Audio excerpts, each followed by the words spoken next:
Todd.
Hold on, go ahead. All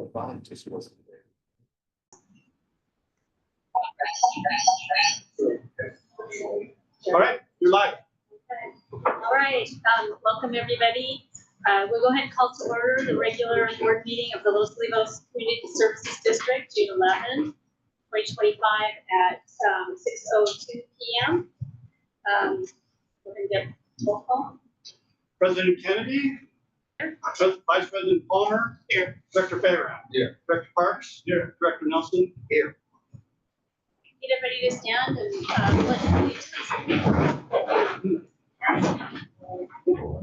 pledge allegiance To the flag of the United States of America and to the republic for which it stands, one nation, under God, indivisible, with liberty and justice for all.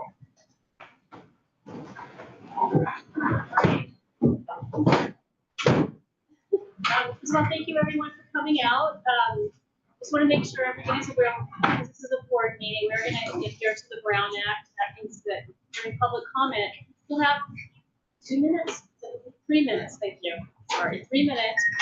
If the timer goes off, please don't be offended if we ask you to please wrap it up. It's not personal. We're sure a lot of people here want to make a comment about the agenda, and we want to give everybody an ample opportunity to do that.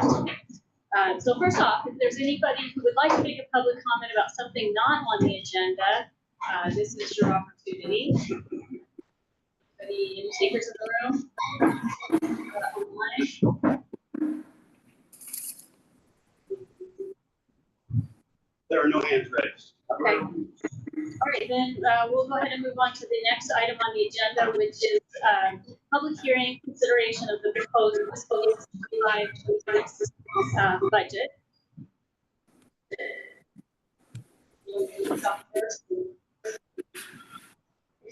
I'm getting there, sorry.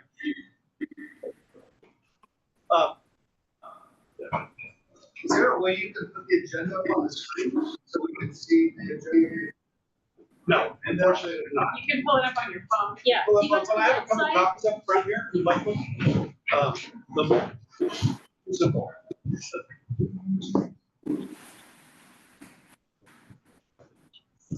It's a 3-page agenda.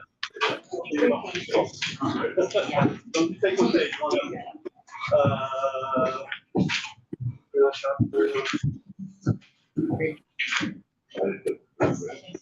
Let me grab an extra page on you then.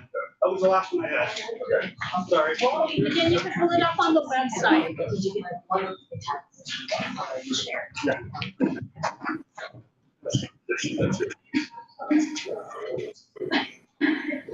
That's all stuff. You know what the stack is.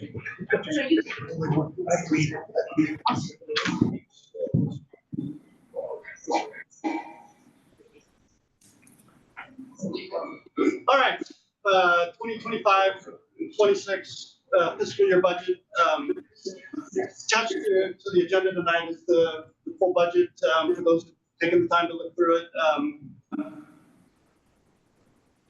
Okay, pages. So this was the process we said we'd go through and that we've been marching through. So back in April, I introduced the draft budget to the Finance Committee and to the general public during the regular meeting. Both in May and June, May, we looked at it again or had a chance to look at it again. We looked at it in May and said, yeah, that looks pretty good, make a couple of tweaks to it. And so I'm back tonight for the final budget hearing and approval of the fiscal year 25-26 budget. So in summary, for those who don't know, our fiscal year runs from July 1st, 2025 to June 30th, 2026. That's why we're doing it now, right? We're into June. We got to have a budget in a couple of weeks. We are anticipating a very large carry forward from the current fiscal year into the next fiscal year. You'll see the exact dollar figures in just a moment. Plan for next year are significant funds for things like design, engineering, costing, environmental, and if funds are available, assessment engineering. For those who aren't familiar with assessment engineering is the process by which we determine the exact amount that each parcel would pay if a project went forward. Projections based on what I've been looking at thus far, we set aside each year a portion of our tax revenues as a reserve. In this case, next year's reserve is targeted at just below $59,000.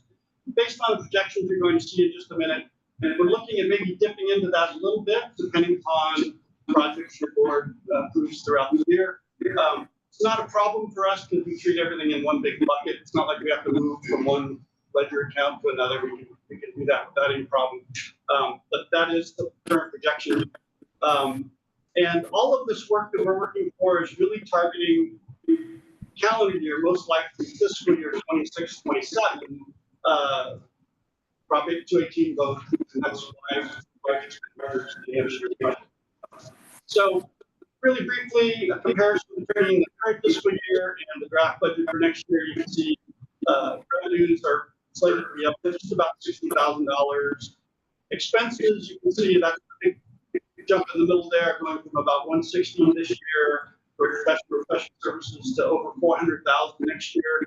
Again, that's that 89% design, environmental, costing, all that sort of stuff. But we'll get into that some more as part of one of the later items, but that's where the big expense is. If you look at the budget online, you can see multiple years of comparison. This chart kind of shows our entire budget with a comparison between the current fiscal year and the next fiscal year. For those who haven't been here, didn't pay attention, this first purple column is what we're anticipating to carry over, about $310,000. And the next purple column is if we carried nothing over, what would our budget look like? And give you a sense of what that would mean for our budget. So I'm going to follow this column down right here. So you can see between beginning balance of about $300,000, revenues of about $300,000. It's a $610,000 budget you have to work with for next year from a total expense capability perspective. And then we've got the expenditures, things like insurance, accounting, and other professional services like well testing and memberships. Professional services, there's that really big number. 300,000 of that, $425,000 is targeted toward an 8-year 90% design, and 125 of it is targeted for environmental. Legal fees, contractual services for myself and the district engineer, various publications, all comes down to service supplies of about $585,000. There's our $59,000 call it reserve. So if you add all that up, do the math. The expenditures would be about $644,000, which we'd be dipping into that reserve a little bit. So it'd be okay, but it'd be very tough. Can you blow that up a little more so we can read? I can try. Actually, no, I can't in this piece right here. Where would we find it online? It's in the agenda. So yeah, the full package, not just if you follow the link in the agenda. Okay. So that's what we've been looking at basically since April. There's no real changes there from what we saw. So the budget process, and I know a lot of folks are here to talk about the project description, so I'm kind of moving a little faster. But the budget hearing process, we have talked about it in multiple meetings, so I'm comfortable going a little faster here. Got to open the public hearing, public comments, close the public hearing. You'll deliberate on what I just presented to you, and then presumably adopt the budget for the next fiscal year. So with that, I'll turn it over to you. All right, we will go ahead and open for public comment. Open for public hearing, public comment at 6:10 p.m. At this point, if there's anybody that would like to make a comment regarding the budget.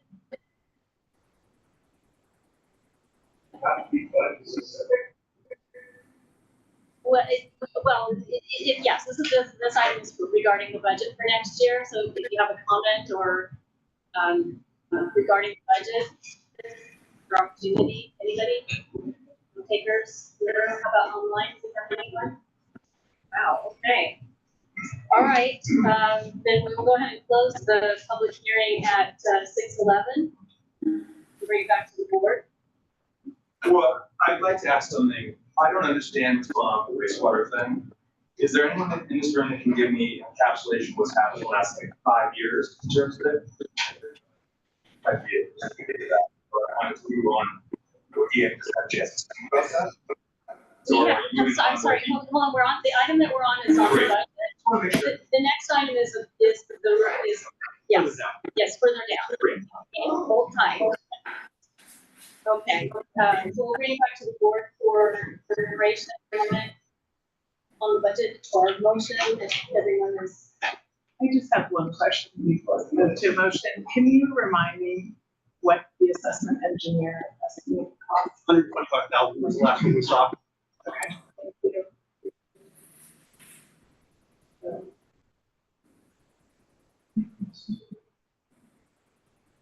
All right, thanks. Anything else from the board? Is anybody in want to make a motion? I make a motion that we adopt the budget for fiscal year 2025, 2026. Second. First and second? Is that Director Nelson on the second? Yes. Okay, this is a roll call. Director Parks? Aye. Director Nelson? Here. Aye. Director Barrett? Aye. President Kennedy? Aye. Vice President Palmer? Aye. Aye. Okay, all right, thank you. Next item on the agenda is the general manager's brief district status report. Yeah, nothing since our last of substance to report this time. Okay, We'll be talking about those items in a couple of minutes. okay. All right, then moving on to the consent agenda. First up, do we have any public comment on the consent agenda? Anyone online? No. Okay. I'll move that we approve the consent agenda. Second. We have a first and a second. Just before we vote, I did want to point out M&S, please, in the future, if you can get your invoices to us on board expediently, that would be super helpful. If we have a first and a second, all in favor? Aye. Opposed? Consent agenda passes. All right, the thing everybody's waiting for, here we go. Item 8, the consideration of a project description and or adoption of resolution 2501, Los Olivos water treatment solution. Okay, so just again, everybody please be respectful. I know there's a lot of passion around this issue. And again, just to reiterate, because we're in a regular board meeting and we do need to adhere to Brown Act rules, you'll have 3 minutes to make a public comment. And again, if the timer goes off, please don't be offended if we ask you to wrap it up and move on so that everyone else has an opportunity to speak. President Kennedy, if I may. Yes. I've got a couple of slides that I think will help set the table for Okay. this discussion. If you let me do my presentation and then That people sounds can good. talk. And hopefully this will answer the The guy in the gentleman. back will try and address some of that at least. Probably not everything in the last 5 years, but I'll hit the highlights. Thank you. Okay, so we get to these slides are a little easier, I think, to see, so you won't have to strain your eyes as much.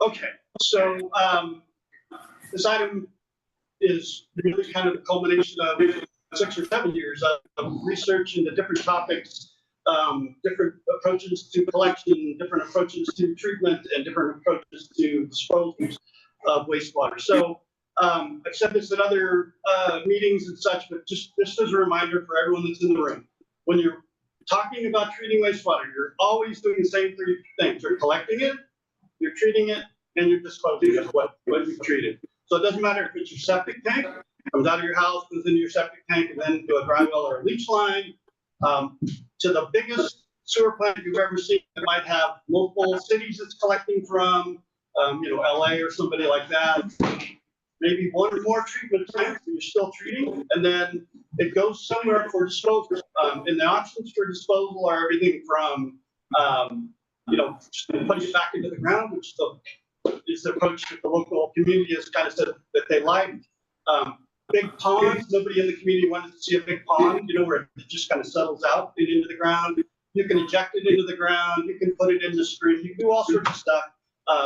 So that's kind of the back end of things. I start there because what you're going to do with the water at the end tells you what kind of treatment you've got to do to get it to a shape that you can do that thing with it, right? So we're currently looking at using the city of Salt Lake for treatment and disposal.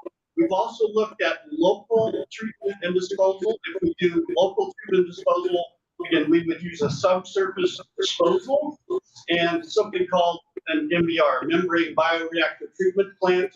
And we've looked at lots of different options for, could it be different types of technology. There are a lot of technologies you can use to treat, but that's the one that has been somewhat chosen. The reason it's been one that we like, the local solution is it literally comes on the back of a 18-wheeler flatbed truck. You set a couple of those down next to each other, and that's your treatment plant, as opposed to building something out of concrete and some other kind of structure.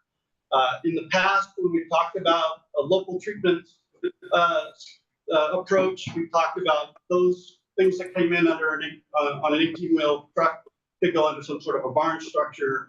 We would need about 5 acres locally in order to put together a treatment plant as well as the type of disposal that we've talked about. We've been in conversations with Dunn's School about doing it there. The board directed me last time, and I did reach out to Dunn's School to find out if they'd be willing to sell 5 acres to the district to use as a treatment and disposal location. I heard back from them yesterday, so didn't have time to do the follow, I would like to. They had all sorts of questions. Everything from, do we want to just lease the land or do we want to buy it? And my original said, would you sell it to me? They had questions about sensitive receptors, meaning can you put a treatment plant anywhere near a school? The short answer is yes. They had questions about how would we value the land if we bought it from them. At the last meeting on the 28th, I used local real estate listing numbers, and you guys all saw those. So at least put us in the ballpark. If we were to go to a detailed discussion with Dunn, then we would probably hire someone to do a share market valuation. So we looked at all of those. We looked at advanced on-site systems according to the county. Lots that are less than 2.5 acres could potentially use an advanced on-site system if they had sufficient room for the new requirements around lines. My last count, and I don't remember the exact number, well over 100 of the lots of the 372 lots within our district probably don't have enough room for the required declines for an advanced on-site system. The requirements for those of us, like my house was built in the 80s, I'm just over here in Grand, most of you know where I live. My leach lines, I've got 2 of them, they're about half of what I need. So we looked at a recent project that was approved within the district. It required 2 8-foot long leach lines and about 12 feet wide, just to give you a sense. Have to be 10 feet from a property line, 10 feet from a building. So it needs a big space. It's not, some of the lots that are, particularly those less than about a half acre, would struggle to be able to put all that in with their house. So we've looked at that. We've looked at, I think the biggest, so we've looked at on-site, what can we do as individual parcels? We've been talking about a design for a community-wide system. Doesn't mean we'll implement the entire community. It might be phased, and the project description just kind of talks about that a little bit. But right now, I think the big debate has been on the collection side. Do we use what's known as good old-fashioned gravity fed? You know, that's what many people are used to seeing. You know, you have a pipe that comes out of your house, goes to a sewer main, and it carries it off via gravity to some sort of a treatment plant, or something that's called an effluent system, where you continue to have a tank on your property. The initial settling and separations of solids happens in that tank, much like a septic tank. It's just the liquid that would normally go into your dry well or your leach lines is then pushed off for treatment somewhere else. And from a collection perspective, it doesn't matter whether we treat locally or at the city of Solvang, the collection lines are going to be the collection lines, right? We're going to make a decision about those at some point. So I'm going to go into that in a little more detail. I'm sorry for the scrambled sort of an approach, but I'm trying to give a 5-year history. We've spent time costing all of those things, getting. I'm sorry, I don't want to interrupt you. Yeah. So. I'm sorry. Yeah, I just want to ask a question. No, we'll have public comments in a minute. So, on-site solutions, local solutions, city of solving solutions, collection, disposal, treatment, all of those we've been looking at we've had outside engineering firms do costs for them, look at their feasibility, examine our flows, meaning how much of the community we would send to treatment. So we've been working on all that. So let me go ahead and go through these, and then we can circle back around and we'll answer some more of those questions. So back on May 14th, we held a workshop to talk about all this stuff in detail. The video from that workshop, you can find it on our website, or actually it's on a YouTube page. It's linked to from our website.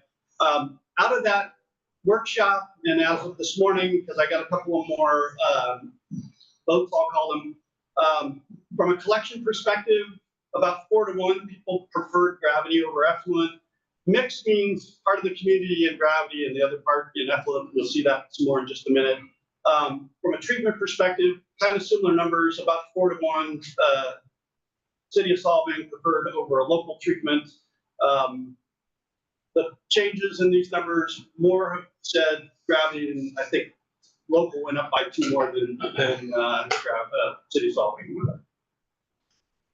So the foundation for what I heard your board say on the 28th of last month to build this resolution and project description was, you said you still weren't quite set on which way to go from a collection perspective, whether it's effluent or gravity. So there's a nod to both of them in there. We're very clear about treatment and disposal, city of Solvang. Let me pause on that one maybe for just a second, because I think this is what a lot of folks have seen and heard, and some of it may be a little misleading to people at times. So the district, for those who aren't familiar with that, I probably should have brought a picture of it. Runs basically from Highway 154, right, south to the bridge.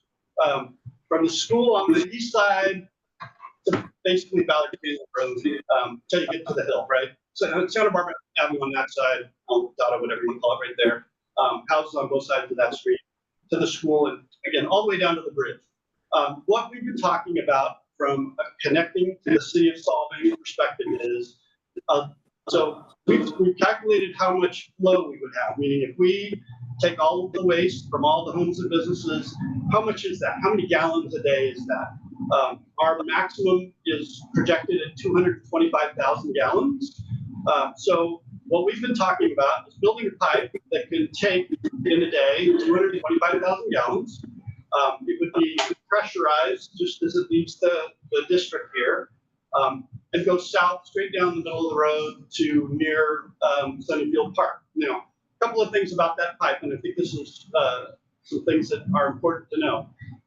That pipe would be owned by the Los Olivos Community Services District. So nobody, not the city of Solvang, not the county of Santa Barbara, or the state via the state water board could say, oh, you have to let somebody else connect you.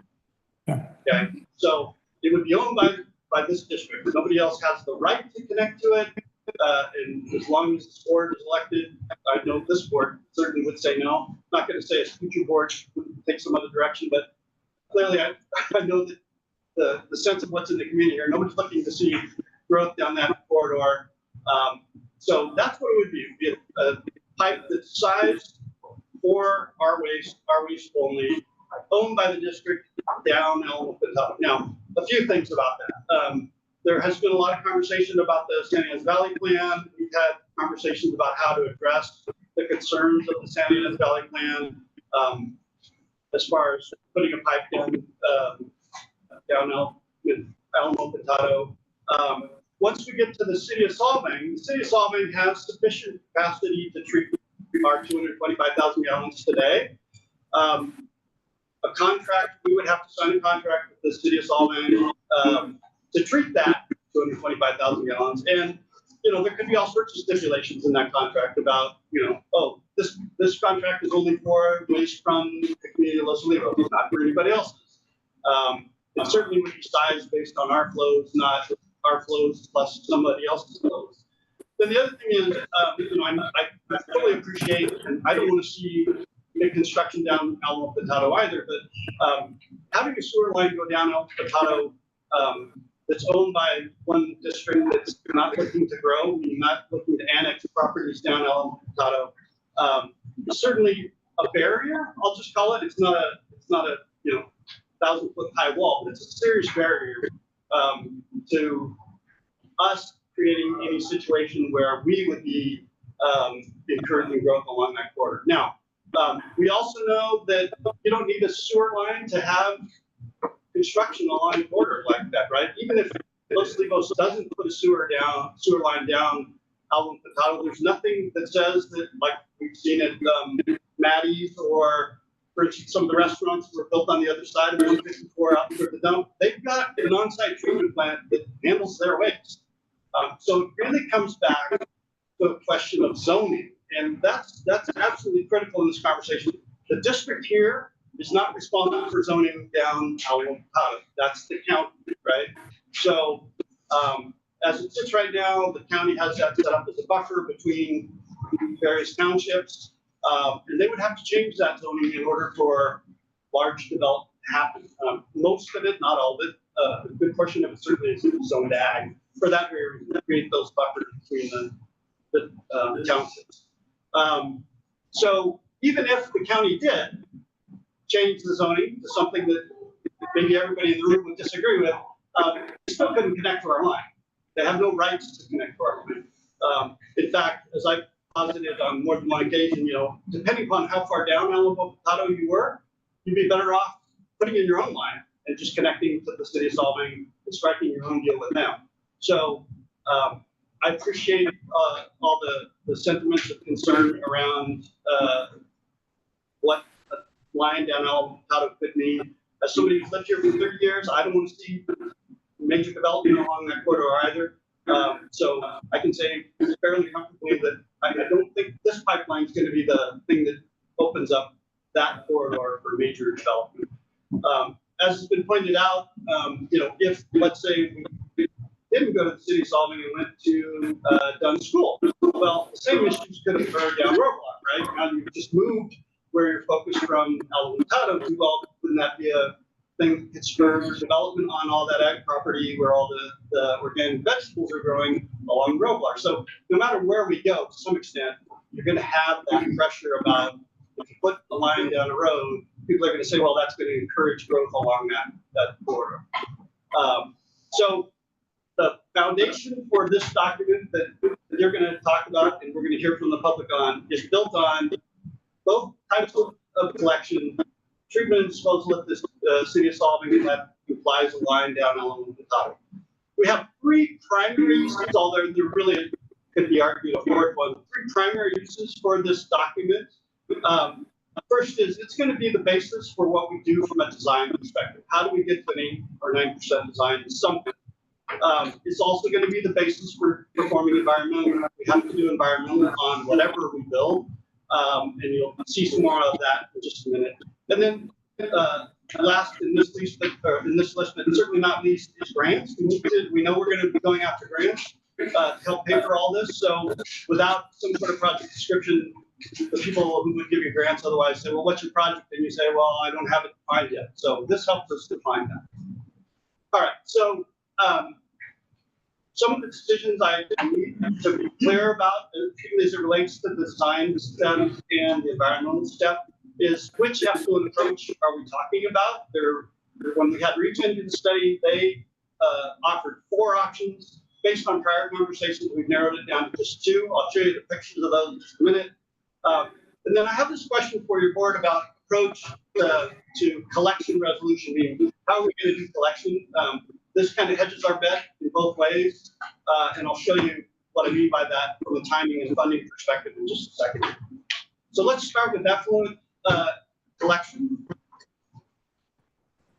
So on the left here is what Regen titled option A. It was similar to the gravity-fed phasing kind of an approach, meaning the gravity-fed original phasing when we thought we could do treatment and disposal on a most of the lot here behind the church.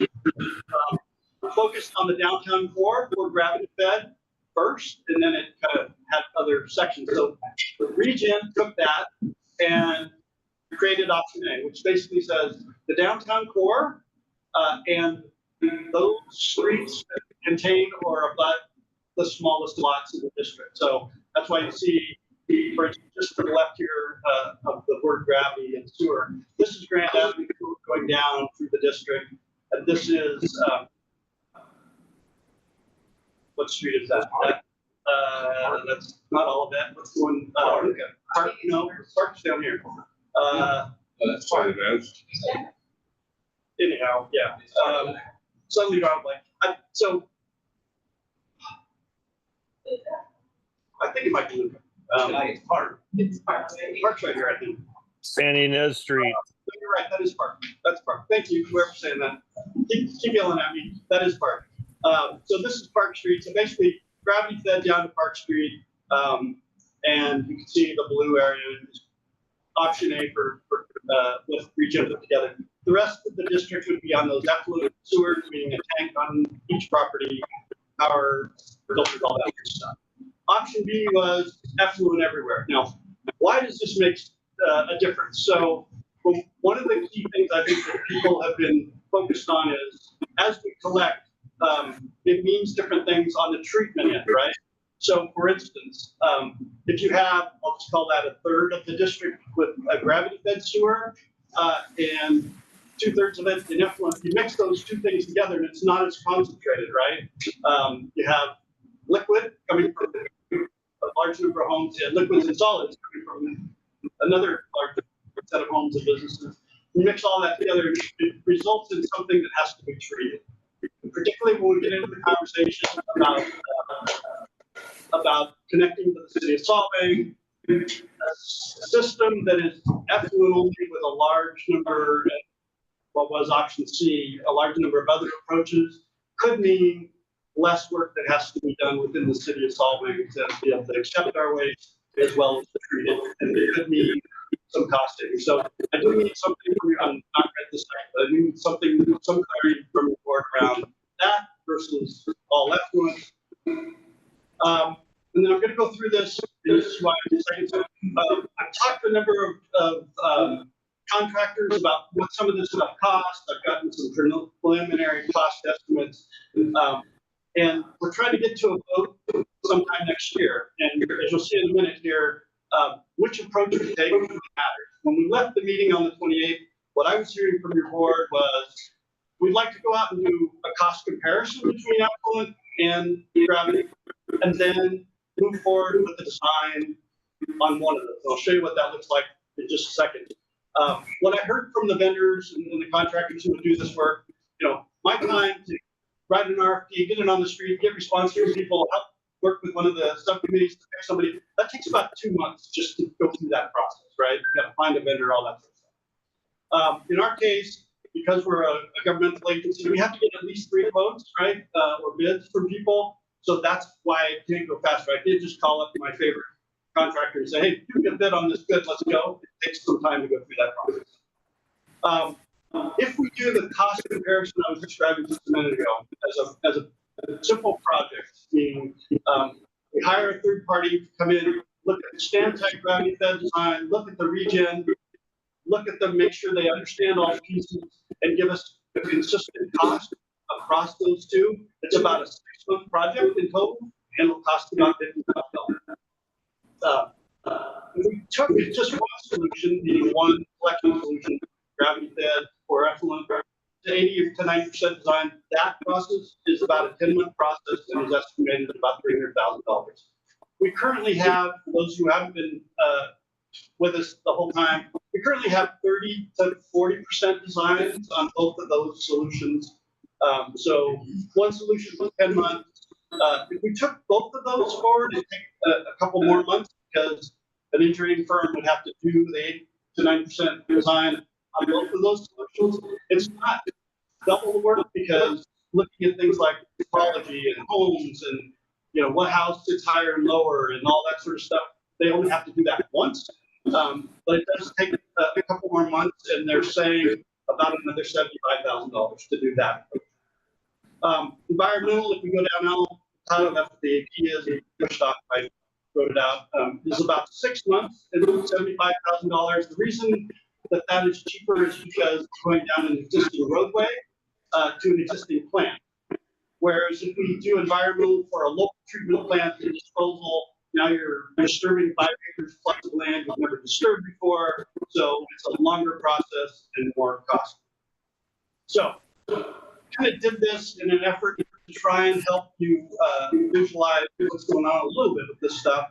So then I wish I could make it bigger. Hopefully you can follow along. I'll try to use my mouse to help point some things out.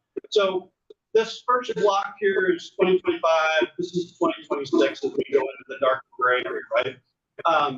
So if we compare things first, so that first effort, this green, as you can see, it's from down here, takes 6 months. So 2 months to do the RFP, get responses, bring a contract to your board.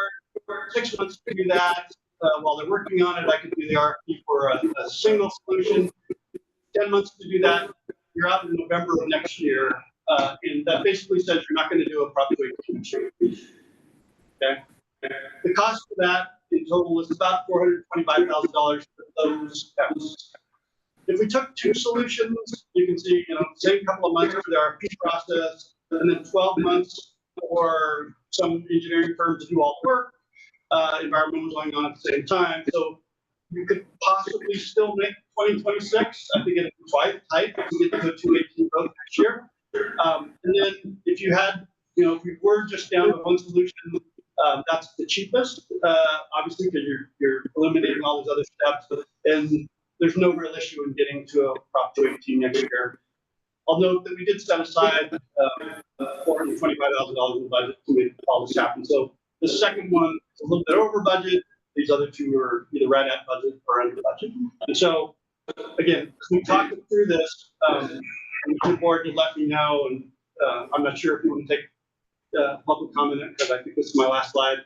I do need to understand from your board at some point, though, as it relates to this, which approach to collection do you want to use? What am I going to try and put out RFPs to get people to do 89% designs on? And that will tell me then budget impacts as well as how long is it for this. So make sure that's the last slide. Yep, that's the last slide. Yeah. So Guy, can I? Guy, can I chime in? So council wants to chime in. Well, hold on a second, council. So make sure they say their name so I can get it for the record. Martin, our council is online tonight. He had a double booking, unfortunately.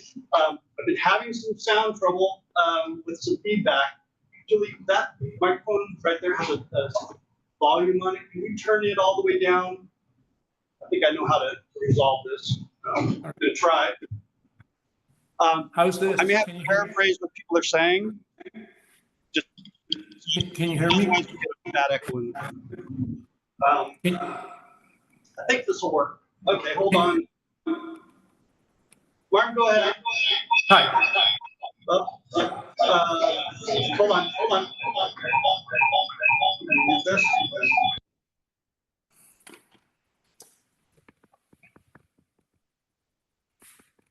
I can't hear you now. Can you hear me? I can't hear you. Okay. First of all, my apologies for not being there in person. Can you hear me or not? What? Okay.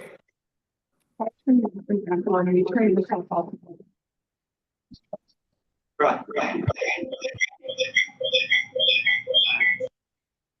Yeah.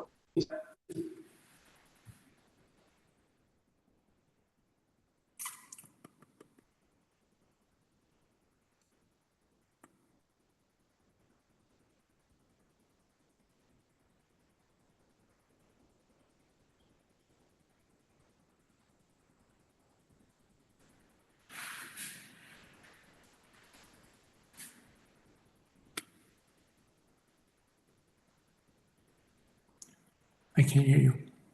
Can you hear me? Yeah, Martin, go ahead. Okay. Couple of things that I wanted to make sure that the board has a full understanding of.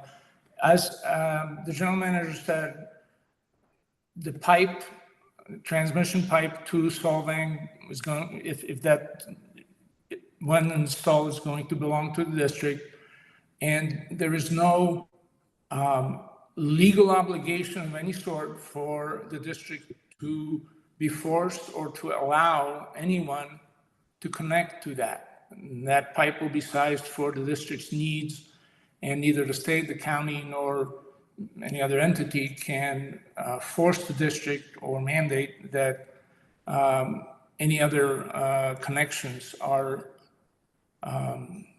connected to that pipe. In line with that, I understand there's been some discussion about builder's remedy. We have done some research just to confirm what we already knew. Builder's remedy is a remedy that is available in situations when the public entity, either the city or the county, does not have an approved housing element, does not have a certified or approved housing element. In those instances, there are some situations where a developer come in and subdivide land and begin building, and the public entity is precluded from shutting him down. They can still regulate certain aspects of it, but this is only available when there is no approved housing element. Santa Barbara County has an approved and certified housing element, and builder's remedy is simply not something that would be available in our area. And I just want to make sure that the board is aware of that. I'll answer any questions if you have any. Yeah. Sure, I'm sorry, somewhere somebody's got an open. All right, so Martin, I'm gonna ask you to mute so I don't get feedback through you. Can you hear me okay? Yeah. Okay. Is that one muted? Unmuted.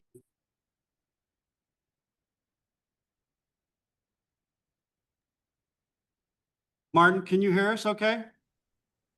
Okay. Yes, I can. No feedback, interesting. Because he muted right away. So he talked about two things. One was kind of a reiteration of what I had said, that the district has no legal obligation to allow anyone to connect to a pipeline going down to Solvang. And as I said, no one could force or mandate that we do it. The other thing he talked about was something called builder's remedy. And I think many people have heard that term lately in the last couple of days, maybe. When does builder's remedy come into play? Builder's remedy comes into play when a city or a county does not have an approved housing element or general plan. Council just confirmed that it doesn't affect the lots that we're talking about because those are in the county, and Santa Barbara County does have an approved housing element. So while builder's remedy is a thing for sure, and as the city of Solvang found out when they didn't get theirs filed in a timely manner, that would not apply in this case to the county or to the lots down Alamo.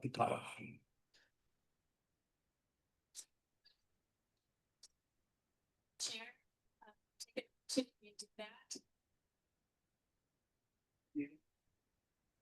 everyone's up here. Okay, all right, we'll go ahead and open up to public comment. Just a quick reminder, you have 3 minutes. Close off, don't be offended. So you want to make sure everybody has an opportunity to speak up. Yes, and then also there are a lot of new faces, so it would be helpful for us if you would just state your names if you aren't willing. Let us know if you're a property owner in the district or not. Okay, with that, we'll go ahead and open up to public comment. So I don't think we have cards, do we? No. I haven't handed them out. I could hand them out if you want.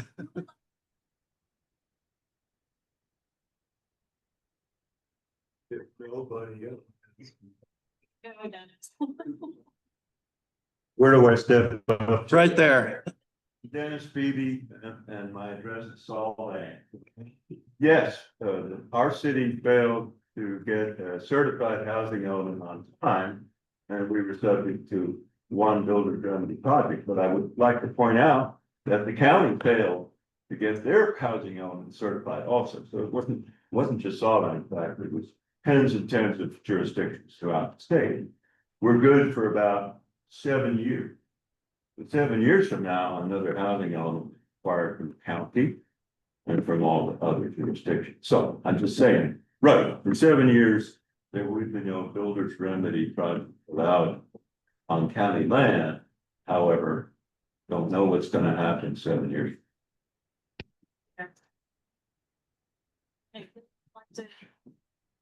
Nope. My name is Tom Stolman, and we rent here in Los Olivos. Yeah, I did a little bit of research about this. I like to say I'm an attorney. So when I heard about this issue with builder's remedy, the saving grace for us, as well as healing the sewer pipe, is that ag lands are exempted from builder's remedy. And that is all zoned ag. And I can't imagine that the county would entertain, knowing how hard they put us through just the building permits and that kind of thing. So I really appreciate your attorney clarifying that as well. Good evening, everybody. Mark Ricknell. Again, I've been involved in this for a lot of years, 15 years probably, and I know too much, but not enough. So when you know too much, but not enough, and you hear things that are being represented by the district, it can be slightly frustrating on how things are positioned. The public workshop was directed to direct people to gravity dissolving. That's the preferred option of some of the board members, and facts and figures that are thrown out so loosely with a little bit of spin. Guy, you were very good at what you do. A little bit of spin really is sweet on the ears, but when you kind of rewatch it, I ran it through AI and there's a whole lot of bias towards gravity dissolving. Julie, you came across as neutral on AI, and Supervisor Hartman came across as neutral, but Guy was very biased to solving, which may be the easiest option. But I would just ask that we make sure the facts and figures we present to the community are accurate, honest, vetted. I know you guys are all part-timers, including Guy. It's a lot of work. Maybe you need to pay a full-time general manager. But I would bring up the builder's remedy thing. Yeah, the county missed theirs. I learned about the builder's remedy from our county planning commissioner, who was telling me how builders could build whatever they wanted in San Ynez. So the idea that this pipe dissolving is not going to be tapped into someday, there's a whole lot of, all right, developers are the most patient people you will ever find. And they know how to hire the best lobbyists and experts, and they know how to get what they want. And there is a lot of money to be made in this Alamo Potato corridor.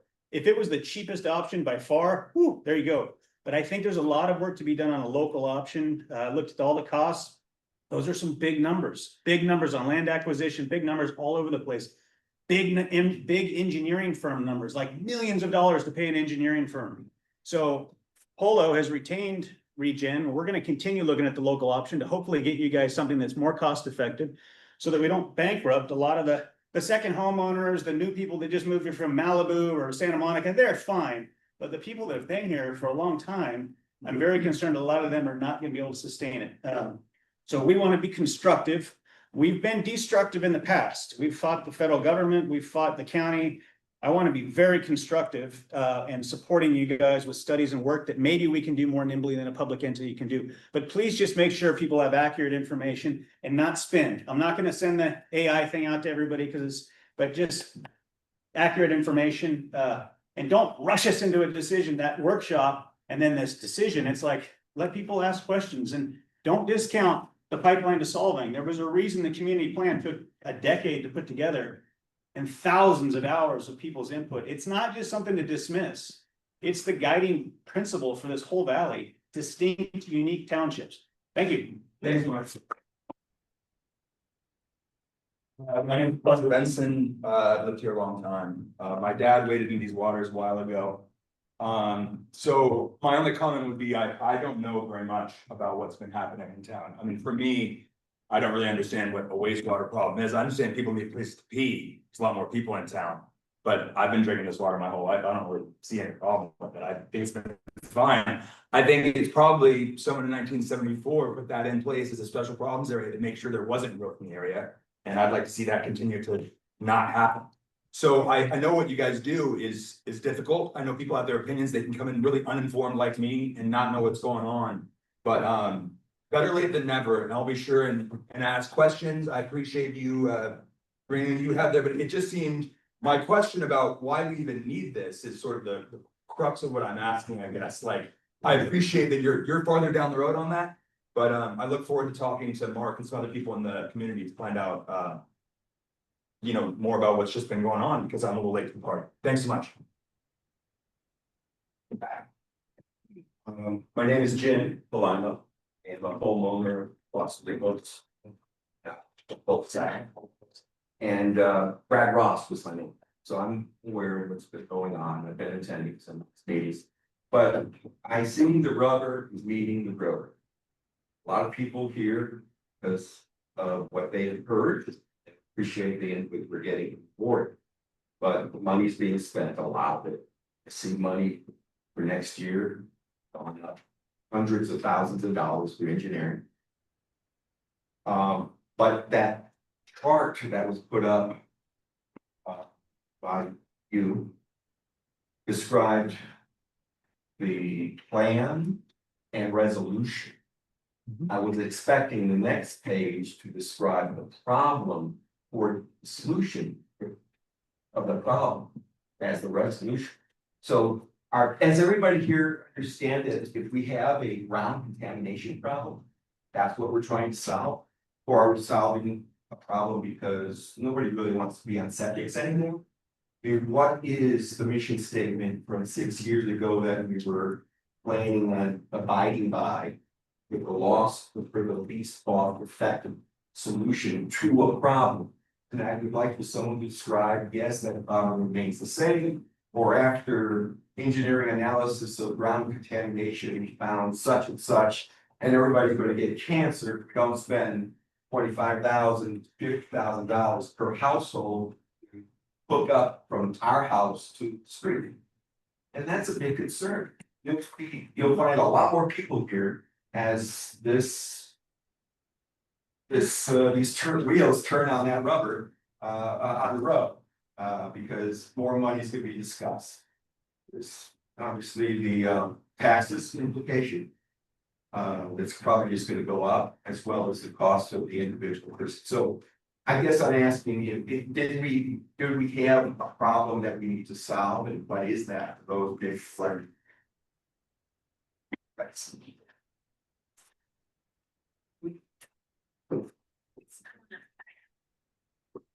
Hello, my name is Mary Hayden. My family's been here since the 1920s. I live at 2751 Lucas Street, which is on the corner of Luca and Stowe, within that Park Street area.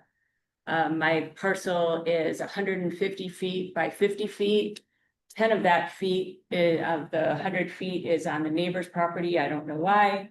20 feet is an alleyway. And so I don't have a lot of space on my property, and where my entertainment area is where my current septic system is, which I can't completely cover up because I'm barely holding on.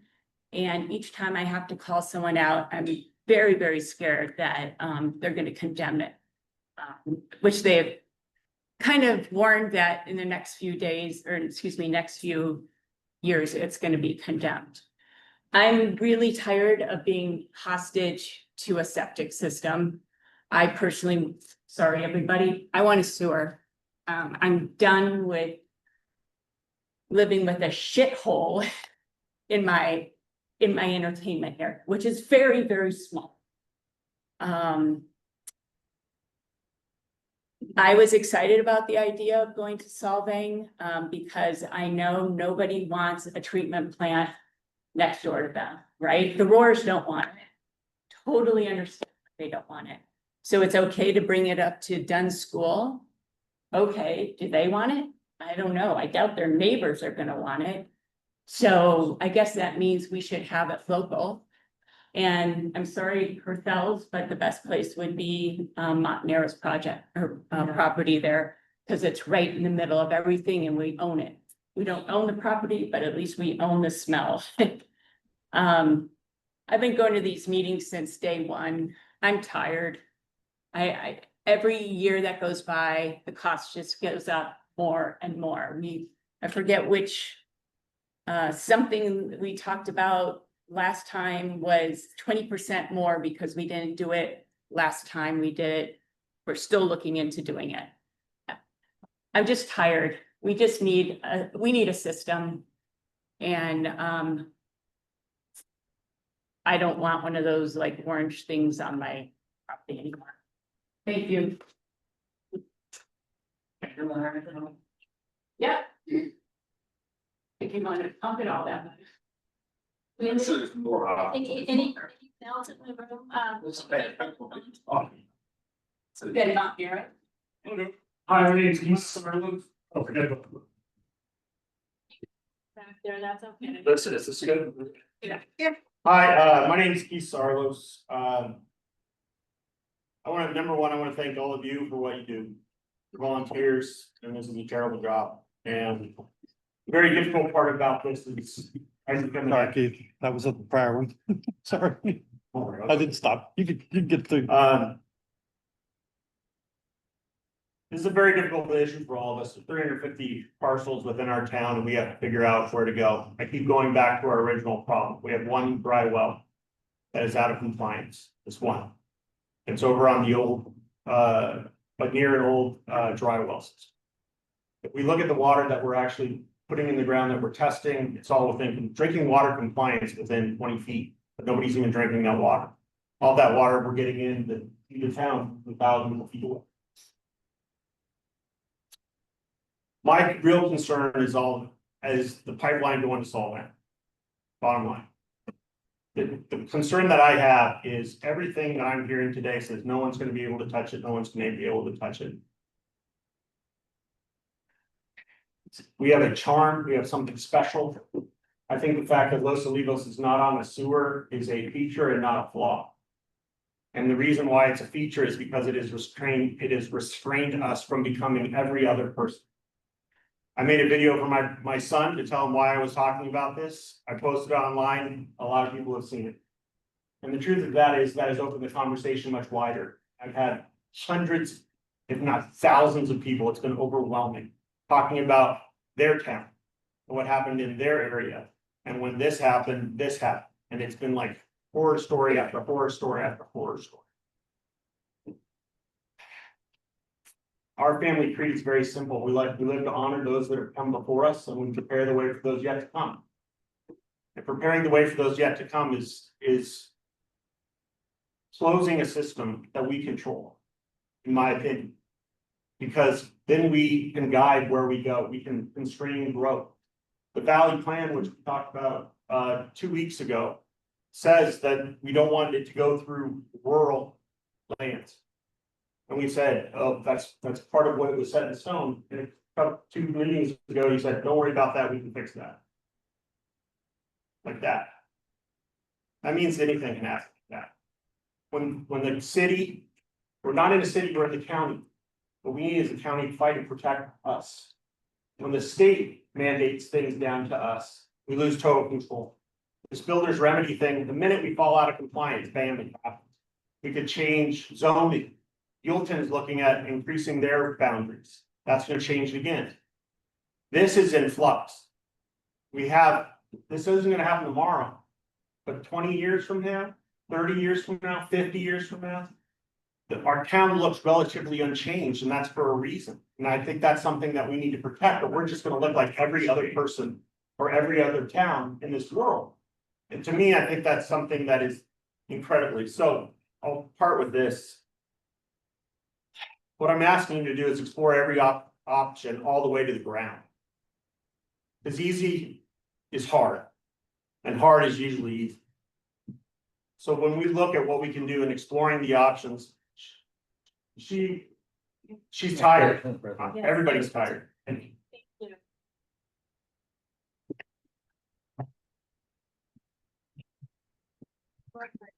Yes. So on the heels of what Keith was talking about, my name is Will Mace. I'm grateful to be from this community. Went to Ballard School. Family ran their church in this building for many years. I feel like I can speak to this issue given my background. I'm here talking as a concerned citizen, not representing my company. My company develops cancer centers across the country. We bring very large capital to communities and we impact them. $100 million facilities and up. The reason I say that is money brings influence, power. We rezone, re-entitle properties all day long that were never meant for the purpose that we built. When you run a pipeline down Alamo Potato, right along my family's properties, that will always be an avenue for development. There will always be a change. There is always power and there is always money and there's always influence. I encourage the board and the council, local representatives, that they get in front of that. We are a no growth community. I love it. As a developer, I want this community to stay the same as it was when I grew up here as a child. I realize that we're always fighting against that. So how do we do growth smart and give the people that live in the community the ability to not have that odor in their yard where they entertain? So I just would encourage you guys to ask some really deep questions, probably present it in a different way to the community, because right now it seems very scattered. And I think that you need to have a deeper discussion. And I would recommend that. So thank you.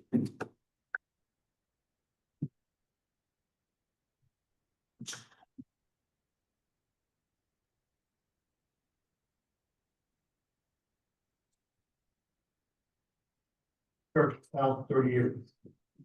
I speak tonight, not just the business owner, but someone deeply committed to the future of our community. I don't know about you, but I wouldn't drink the water in Los Olivos. I think people don't have their facts right. There's lots of nitrates in there, the water's dirty, there's lots of crud going in there. I would not touch that one. We've been talking about sewers now for 7 years. It's like, okay, do we have to discuss it some more? Do we have to do more studies? Do we have to do some more research? Come on. The state has mandated that we either solve our own problem, or they'll take over and tell us, and they're gonna put their own sewers in. So doing nothing is not an option. We have to do something. So some argue that sewers will bring massive growth to this valley. I certainly don't want that. But take a look at San Ynez. It's zoning controls growth, not sewers. I don't, other than the True Match casinos, I don't see any big high-rise buildings in San Ynez. I don't see big apartment buildings in San. So it's not sewers. Other people have brought up builder's remedy, right? It says the county have a lapses with housing compliance. They can override zoning and put in their own development. But you know, it doesn't take sewers for building remedy or builder's remedy. That would protect us. They can come in there, there's no sewers in there, they can put sewers in. But I think having our own sewer that we control, the size to Los Olivos, will protect us. And we won't be as vulnerable because the state can come in and say, okay, you guys have not done anything. We're gonna put our own sewers in and we're gonna do our size, our state size, and you guys have no say. So if we put our own sewer in, the size of our community, it's only us that can touch it. It's only size for Los Olivos, and it will protect you from the state coming in and saying, you need to do what we us. The other thing is people talking about, we wanna have our own plan, right? Do we really wanna own our own water sewage plant, hire and fire people, maintain it? Heaven forbid something goes wrong with the plant and we have to put in more money, instead of being spread out between 2,000, 3,000 families, it's gonna be spread out between 375 families. It's gonna be a lot more expensive to put in our own system as opposed to putting a line down to solve it. So and then running a restaurant in our town is very difficult on something. Delaying, it's been unsustainable. Delaying further trends of survival, one thing business like that. Solvang is already building an expansion for the plant. We have a rare opportunity as part of the solution. It's cost effective, decades now, and environmentally responsible. Let's lead by facts, not fear. Let's protect what makes most really special. Keep investing in infrastructure that sustains everything.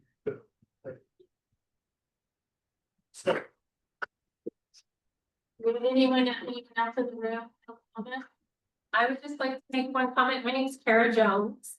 I actually do not live in Los Olivos. I'm multi-generational in San Ynez, West San Ynez. And my mother was the first and so far the only elected female president of the SYCSD. So she's very familiar with this and I learned a lot by just watching her. And the people of West San Ynez connected to sewer, the cost of it. And it was about, I think, $70,000 per home that wanted to connect to it. I think the big issue, obviously I have kids. I drove here from Santa Barbara with 3 kids today because it's important to me to preserve the integrity of San Ynez Valley. I know that we're growing and we're changing. We have to. We can't resist that. And we want to explore all the different options. There's holding tanks. There's building your own facility. There's pocket plants. I just think, I know it's hard to, and probably frustrating for a lot of people locally to feel like we're just dancing around in circles talking about the same issue. But sometimes you kind of have to beat the horse to death where you feel like you left it out on the field, you got every answer you possibly could, and you make your best decision based on all the information provided. And I think there are a lot of people my age group, they don't have time to come to these because they have 3 young kids and running around working. And the valley's future is really important to me and the future generations. So I appreciate all the work that you guys do. I know that you have to probably feel a lot of frustration. I would just say that, yeah, keeping in mind the future and that to say that developers couldn't come in and there's no way they could touch it. Enough money, you can get anything done. And there's that's the Sandiness Valley, Los Olivos, that's low hanging fruit. So just protect and preserve the open spaces as much as possible. Thank you. Do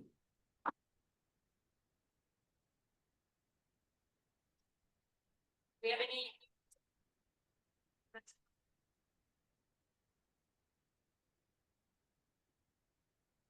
I'm Joan Hartman. I represent the Sandiness Valley on the board of supervisors for the 3rd district. And I just wanted to give a little background about me. I came into politics putting the urban growth boundary around Buellton. I spearheaded that campaign because Buellton was slated to grow by 6 times bigger than it was without a plan for how it was going to grow. And so we initiated a citizens initiative and said before it could grow, the citizens have to vote for that. And the city just reinstituted that with a slight change. So Mr. Sarlow, you're not quite right. It's just a modest change and everybody was supportive of that. Solvang has an urban growth boundary and it's considering, it has some members on its council who are very eager to expand. And I think right now that's the greatest threat to growth in our valley. I want to talk a minute about builder's remedy. I'm not an expert in this, but I've had some experience dealing with it on the board. Builder's remedies are allowed when a jurisdiction is out of compliance with their housing element, as you already heard. And when that happens, then somebody can come in and look at the zoning and they can propose a housing project that isn't in compliance with zoning. So this went into effect though in 1990. It's a very old law on the books, but it's only recently started to be used because local jurisdictions have not been in compliance because the state has made it so much more difficult to come into compliance. Used to be that you could just zone for housing, you didn't have to build it. But now you actually have landowners who have to say, I'm willing to build within this next 8-year period before you can count that. So it's gotten much more difficult to comply and be to avoid the builder's remedy. I've got 2 examples in Santa Barbara County that I've dealt with. One is on Bailey Avenue outside Lombok on the west end. That was a builder's remedy that was proposed on agricultural land, and it is allowed to go forward. But it can only, if you're proposing something for builders remedy on agricultural land, it can only have one side that is an agricultural land. If it's surrounded by agricultural land on 2 or 3 sides, then it's not allowed. That is because the state of California values agriculture and has that restriction. But I think the more important point is Richard's Ranch in Orchid. They need water. And they went to, they can't get it and they can't go forward with their builder's remedy. And and now they're trying to get it from the city of Santa Maria and see if they will do it. I hadn't thought of this, but if the CSD controls the pipe, the first thing somebody has to do is get a can and will serve letter that you will provide wastewater service. And if you say no, you're the final authority. If it's the county that would own it, and if you don't do something soon, it may be, then you don't know what's going to happen. If the city of Solvang owned it, then they might give that can and will serve letter. So I think that if I think you want to keep your CSD, you want to build something. I'm agnostic as to what you want to build, except that it seems that the regional solution is one that would be cheaper for people and easier to get grants. It's very difficult for a fairly well-off community like Los Olivos to apply for grants and get them. It's a small community and people think, well, you're well enough off, we want to invest our public monies elsewhere. So that, the cost is the reason why I think you might want to go. But even if you, I think you would still have, what you want is your local control, not just to decide what you're going to build, but to keep control over what it is you do build. Whether it be local or non-local, it's up to you to determine whether you can and will serve. And that is the key. So I agree with Mary. We have been around ever since I came into office, which is almost 9 years ago. We have been around. My predecessor dealt with this for a couple of years. So LAFCO, I also serve on the LAFCO board, and we're sitting there waiting. We want you to have a local solution. We don't want the county to come in and tell you what to do, or the regional board to tell the county to tell you what to do. But you must come forward with a solution. And we can't keep going round and round as new people come in, starting all over again. It really is time to make a decision. And if you don't, then it's going to be a world of hurt for all of us, and we don't want that. So that's my plea.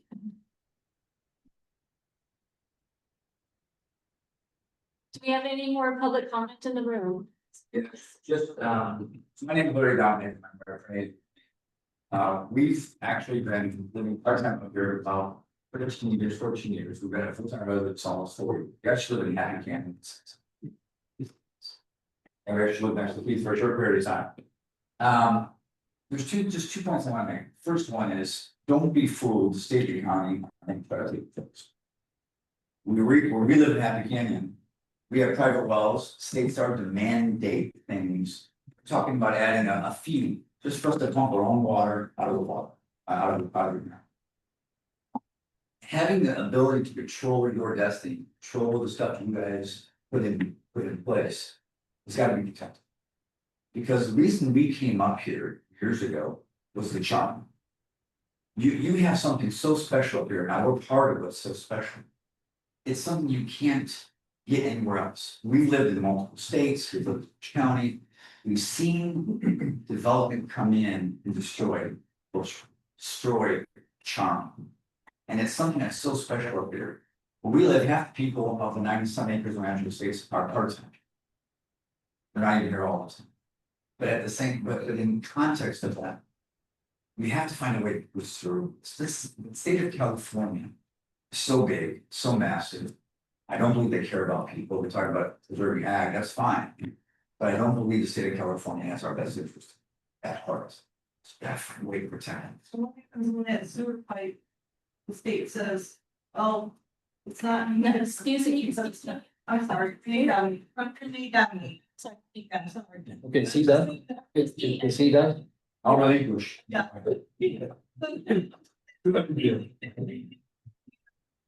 Go through it. The state all of a sudden says, well, you need space, and they're gonna come in and maybe want a bigger. They say you need more space, you need more. The regulations change all the time. We have private wells in other states involved in our private wells. They have no right to be in our private wells, and they're telling us what we need to do. What happened to our right? We have our own water district. We own each share of the Rancho Estates own part of that, and other states. So it's a slippery slope. What's her name? What you think. That's all. Thank you. I didn't catch her name. Did you? What's her name? No, that was his name. There you go. No, her name. Anybody else in the room on public comment? I know we have other people on board. Nope. No, I think, okay, yes. I'll be Whitaker. I live here in Grand Avenue, so I get to see the tourism full scene all the time. And I've lived here 25 years. I wasn't born and raised here, but I lived here long enough to see Los Olivos has changed. There is growth here. I don't care what anybody says. You have hundreds of people every single day visiting. Every day, 365 days a year, hundreds or thousands. That's growth. I don't care what anybody else calls it. We had no choice about that. I have to deal with it. So now we are in another situation where we have a choice. We only can do the best we can do, but I'd rather make a choice and us come to grounds and try to protect what we can. Otherwise, we let it go to the county or the state, we won't have any choices. And then sky's the limit.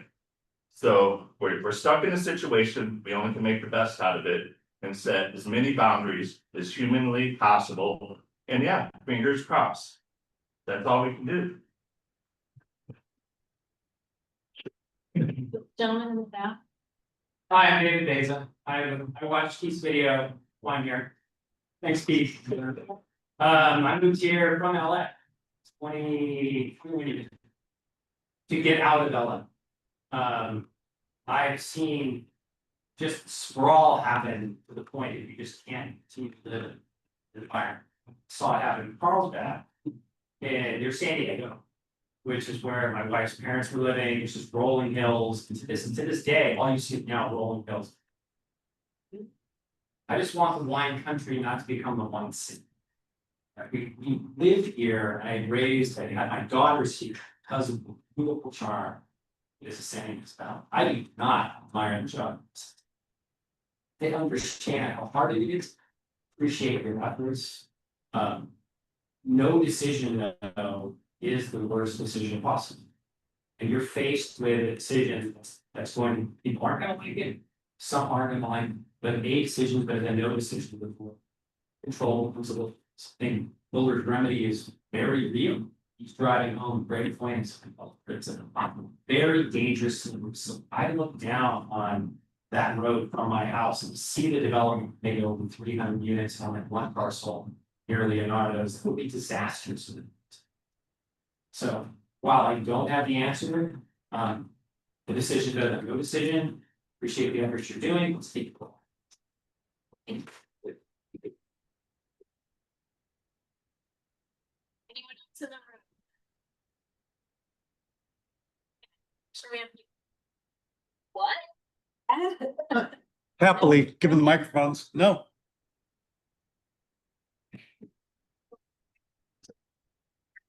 Just a reminder, general manager directions on 3 items. Affluent, are we gonna do all or hybrid? The collection resolution, and then. I don't see the third one, right? What was the third item that you were? looking for? So it's really this conversation around what kind, how to collect if you use effluent is the first one. The second one is, if, you know, this timing of how do you want to approach cost? Do you want to go straight to 80-90% design with 1, with 2? How do you want to do that? And again, the whole point of that effort, for those, maybe I didn't say it clearly enough earlier, was we've got quotes from 2 different vendors and they took different approaches. So we kind of have an oranges and tangerines, not quite apples and oranges, because they're both engineering firms, but one took one approach, another took it. So the point of the cost comparison was to say, okay, let's get one firm to do the cost independently and be done.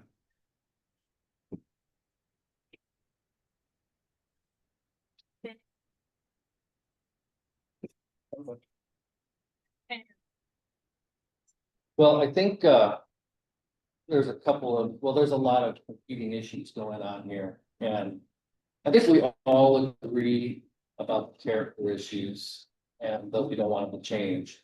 We all live here, we all live here. So that's not my question. And also say that the work on that isn't over. There's still work to do on it. I believe we need to move forward. We were at our special meeting, we took the step because I've been at this for 7 years.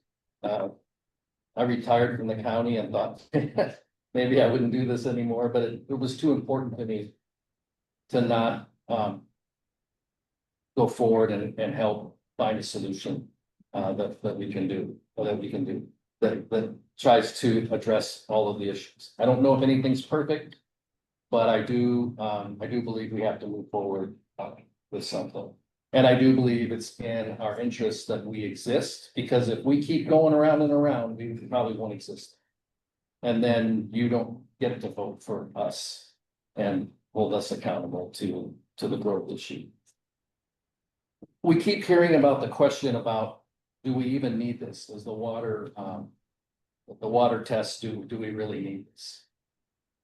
I don't think many of you were in this room 7 years ago when we started, but when I started this, I asked those questions, because I looked at it, I said, the contaminated groundwater is shallow water aquifer, ID1, I don't know if Mike's still in the room or they're drawing water from 1,000 feet and we're plumbed with state water a lot of the time too. But the answer I got from the state board is no, you have a water contamination problem and you're gonna have to do something. In fact, they sent us a letter that said, if you don't, this is what could happen. I don't know if any of you've seen that letter. I don't know if we can get that. Posted. Is it posted? Yeah. It's posted on our website. There's a whole list of things that talk about what they can do to you legally. Talked about what the state can do. Yeah, let's talk about the state. They can issue, you live in the district, my home, his home, your business, a prohibition that says you may not discharge anything. So where's the value of your property then? The letter's there, and I've asked that question of them several times. So don't take it from me. You all call the state regional board and ask them. Ask them and come back and tell us. Do we have a need to move forward with it? If they say, well, no, not really, boy, come see me after the meeting, I'll give you my cell phone. Call me right away. But that is not what we've been told in multiple cases. So again, don't believe it for me. If you say that we don't need this, tell me who you talked to at the state. Give me their name and give me some evidence that you talked to them. Just saying that doesn't work. They talked to us, they talked to us, advanced on-site, they said is not the solution. They said it's not the solution. And they've also have said that they expect us to have a project that will treat the entire district. Again, Mr. Savage, you were in the room. I asked these questions. Maybe you were too. And the expectation is we should do something and it has to include the district. So it seems to me that discussion doesn't get us anywhere. We've already had it for 7 years. Now we've had several workshops where we had a lot more people in the room than we have here. And from the residents that were here, we have an overwhelming opinion that they want a gravity system and they want to go to self. That happened about a month ago. And then a month or two before that. And not all of those people are in this room today. I recognize that. I did hear from some of those people after our last meeting and said, we elected you and we told you what we want. So why don't you do that? I take that very, very seriously. So I think that the growth issue, I'll just leave with this. If you're worried about the growth issue, you better be worried about the done option, if not more. Because you've got all that property on both sides that doesn't need a sewer main to get to it. They can either get there by gravity or by an effluent pipe. That any developer that's going to put maybe a couple dozen or a couple hundred units out there can get to that plant very easily. And I go back to the Solvang issue. We've talked about it so many times. We have a contract with the district. We cannot serve areas outside of our district without a whole lot of things to happen. We have the size of the facility to handle our district. And again, if there were areas ready to go right now, here's the zoning map. It's right on the county website. Come look at it afterward. Why aren't the properties just City of Solvang has where we're going to plug in? You got all that property. They could go by gravity straight to it. So why isn't it happening? And that would be more likely than trying to cram their effluent into a pipe that's already sized for the maximum that we have control over. And I can't imagine a board giving up capacity that I wonder, a good question for our council, if it's even legal for us to yield capacity of that pipe that we paid for to somebody else. I don't think it can be done. There's probably a lot of other, I guess I have to just hit one last point, and I'm sorry, Madam President, but when you talk about steering to a particular option or not, I've been at this for 7 years and I've looked at it all. Mr. Hertel paid for a study to look at effluent sewer. is and we thank him for that, but we want to have that information, and we got that. And so when you look at it and then make a value decision on what you want to do, you can disagree and that's totally fine, but to allege other things is not right. Mr. Berthel leave, I reached out to speak with him. I still want to speak with him. I've speak with him over the years and I want to hear him more and I certainly want him to hear me. So I'll just leave it with Madam President, I think I'm prepared to move forward with what this community has told us, which is a gravity system going to Solvang. That's what we've heard overwhelmingly. I hear the cost and the time that our general manager is telling us doing something different. And I'm wondering, are we just going to continue spinning our wheel and spending more money or are we prepared to do what the community has asked us to do? While at the same time, continue to work on the legitimate issues that have been brought up. Because we do have work to do on that, but we need to have a project description to start looking for grant funds and to get us to the point. Thank you.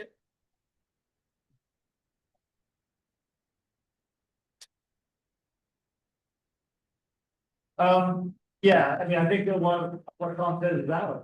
And a lot of people do speak about, oh, do we really need to do this as well as we have, wanting the state mandate is with no wells. But unfortunately, that's not our job to answer. Our job is to do what we've been told to do, which is to find a solution. I think if anybody wants to question that mandate, they need to go to the state and talk to the state regulators and say, why did they designate this? And they can fight that battle, but that's not our battle to fight. Our battle is to try to find the best solution for the people that live here. And I mean, I personally keep coming back to cost. And I do think that maybe sometimes we think the easy solution is gravity to solve them. But looking at the costs and whatnot, I mean, it could be $10 to $11 million more to do that. And personally, I can't put that burden on the community, so I don't support that. I think we could go with the differences, just collection wise, going with effluent versus gravity, we should save probably close to $10 million. And I think to get a final figure on that, we really should talk to Regen and get them to look at the transportation or the transfer of effluent from Los Olivos to Solvang. We have Stantec's for gravity, but we really don't have good, concise numbers for effluent. And I have talked to Regen and they are willing to do that. And I think they could do it on a really timely manner. So I would like general manager to contact them and to see what it would cost to, so we could truly compare apples to apples. My calculations are just my calculations, but we know collection alone is 6 to 7 million. We know that just with collection. Now, taking that effluent and taking it to Solvang, if you're transporting effluent versus raw waste, there's going to be savings. We know that too. We know that there's the pump stations will be nothing the same whether you're doing raw sewage versus effluent. Some said that we don't need any lift stations at all. Well, that's $1.5 million. It could be around $1 million in savings for just the Solvang upgrades. That's $2.5 million. So anyway, I don't want to ramble on, but there's a lot of things that I think that we could do with Regen to look at lift stations, flow controls, equalization tanks, flow metering, all that stuff that is more expensive and more complex with raw sewage versus effluent.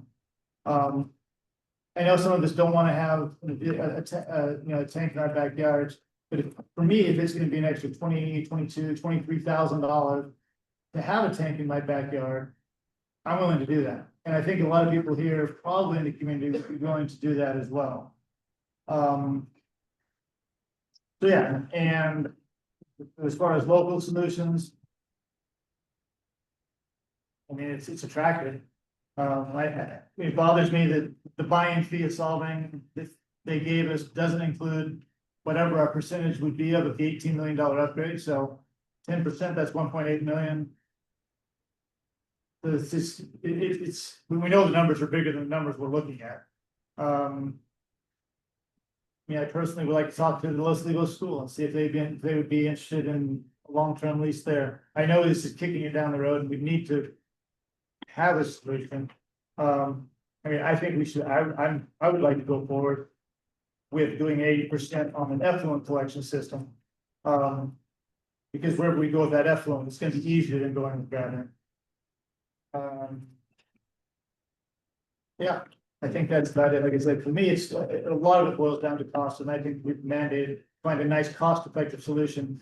And 6 years ago, we had, or Stantec came up with this plan, and nothing has changed, and I just think gravity is solving. I think we can do that.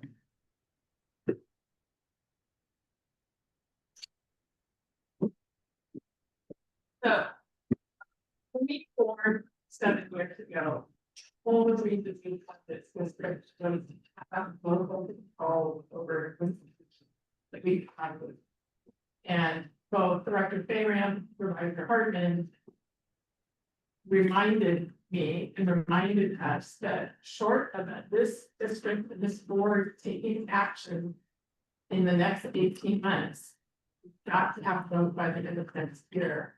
But we potentially will not have control over the solution. So so that's one. Number two is, I got a spiritual, a lot of decisions after the last meeting. Say, what the hell? We've said for years, we want gravity fed, we're tired of that.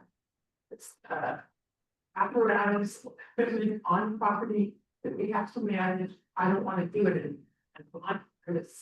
I want gravity and I want it to go. So I've lived here for decades. None of us on this board want to see rapid growth for development. We live here, it's saying everything we do, we're all regular. All of them do the same with here. So I am ready to move to say, well, actually, before I make a statement. One question I have is, as part of the environmental review process. Can you study, well, let me actually say that. I'm gonna say I'm ready to go based on feedback to do gravity to solve it. As our preferred project. As part of that environmental review process, can we look at an affluent alternative? And can we look at, do we look at the local alternative? There's those alternatives we have in an environmental review process that have to be studied to determine whether the primary project looking for is a preferred. So I'm just putting that out there, council for address that now. But the other thing I've heard is we are tired of spending money, guys, that's setting this here.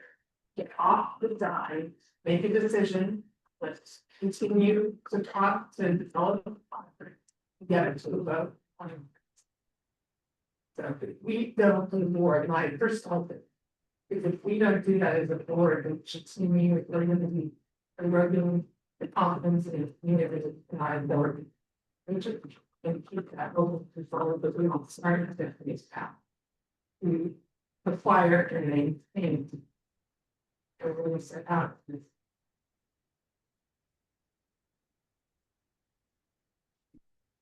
Hey, couple things that have come to my mind, this whole thing as far as one, the quaintness of what's illegal. They were really nice, really quaint, when there was antique stores and arts. And in 2004, the sideways moved is.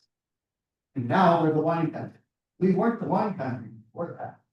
We were the antique and artists.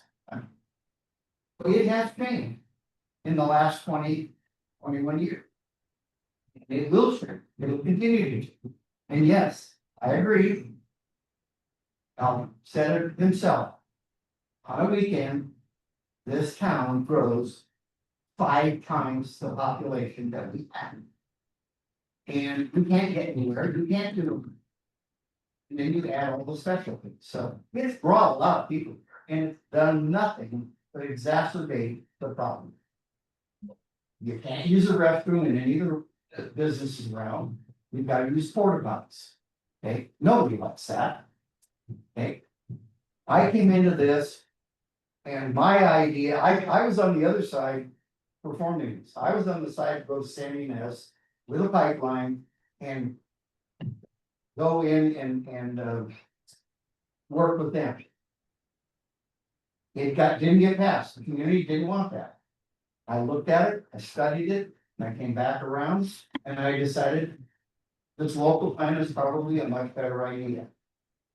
And I got more involved when the local people did not want a treatment plant in their backyard, side yard, front yard on Alamo Pintado. They fought it tooth and nail. Nobody wants a treatment plant anywhere near their house. It is not a positive attraction for your home. So, when the idea of pipeline to solve things came up, and we have been assured as much as we possibly can that we will own it and we can control it. That became my priority in that sense. I don't think there's any local solution that is going to be happy and work because it has tremendous amounts of liability. You've got to hire employees, you've got to bring employees, you're going to replace employees. You've got to keep the standards up. If you're not compliant, you got to fix that. If you go any way, any direction, you've got to fix it. And it's going to cost money, a lot of money. It isn't a good idea. If we were a much bigger community, it'd be a different story, but we're not. The other side is, I am more inclined, I like the effluent system. Mark Raffel flew us some of us up to Oregon, and we saw a system up there in a town about the size of ours that had effluent. And the entire system was owned by the district.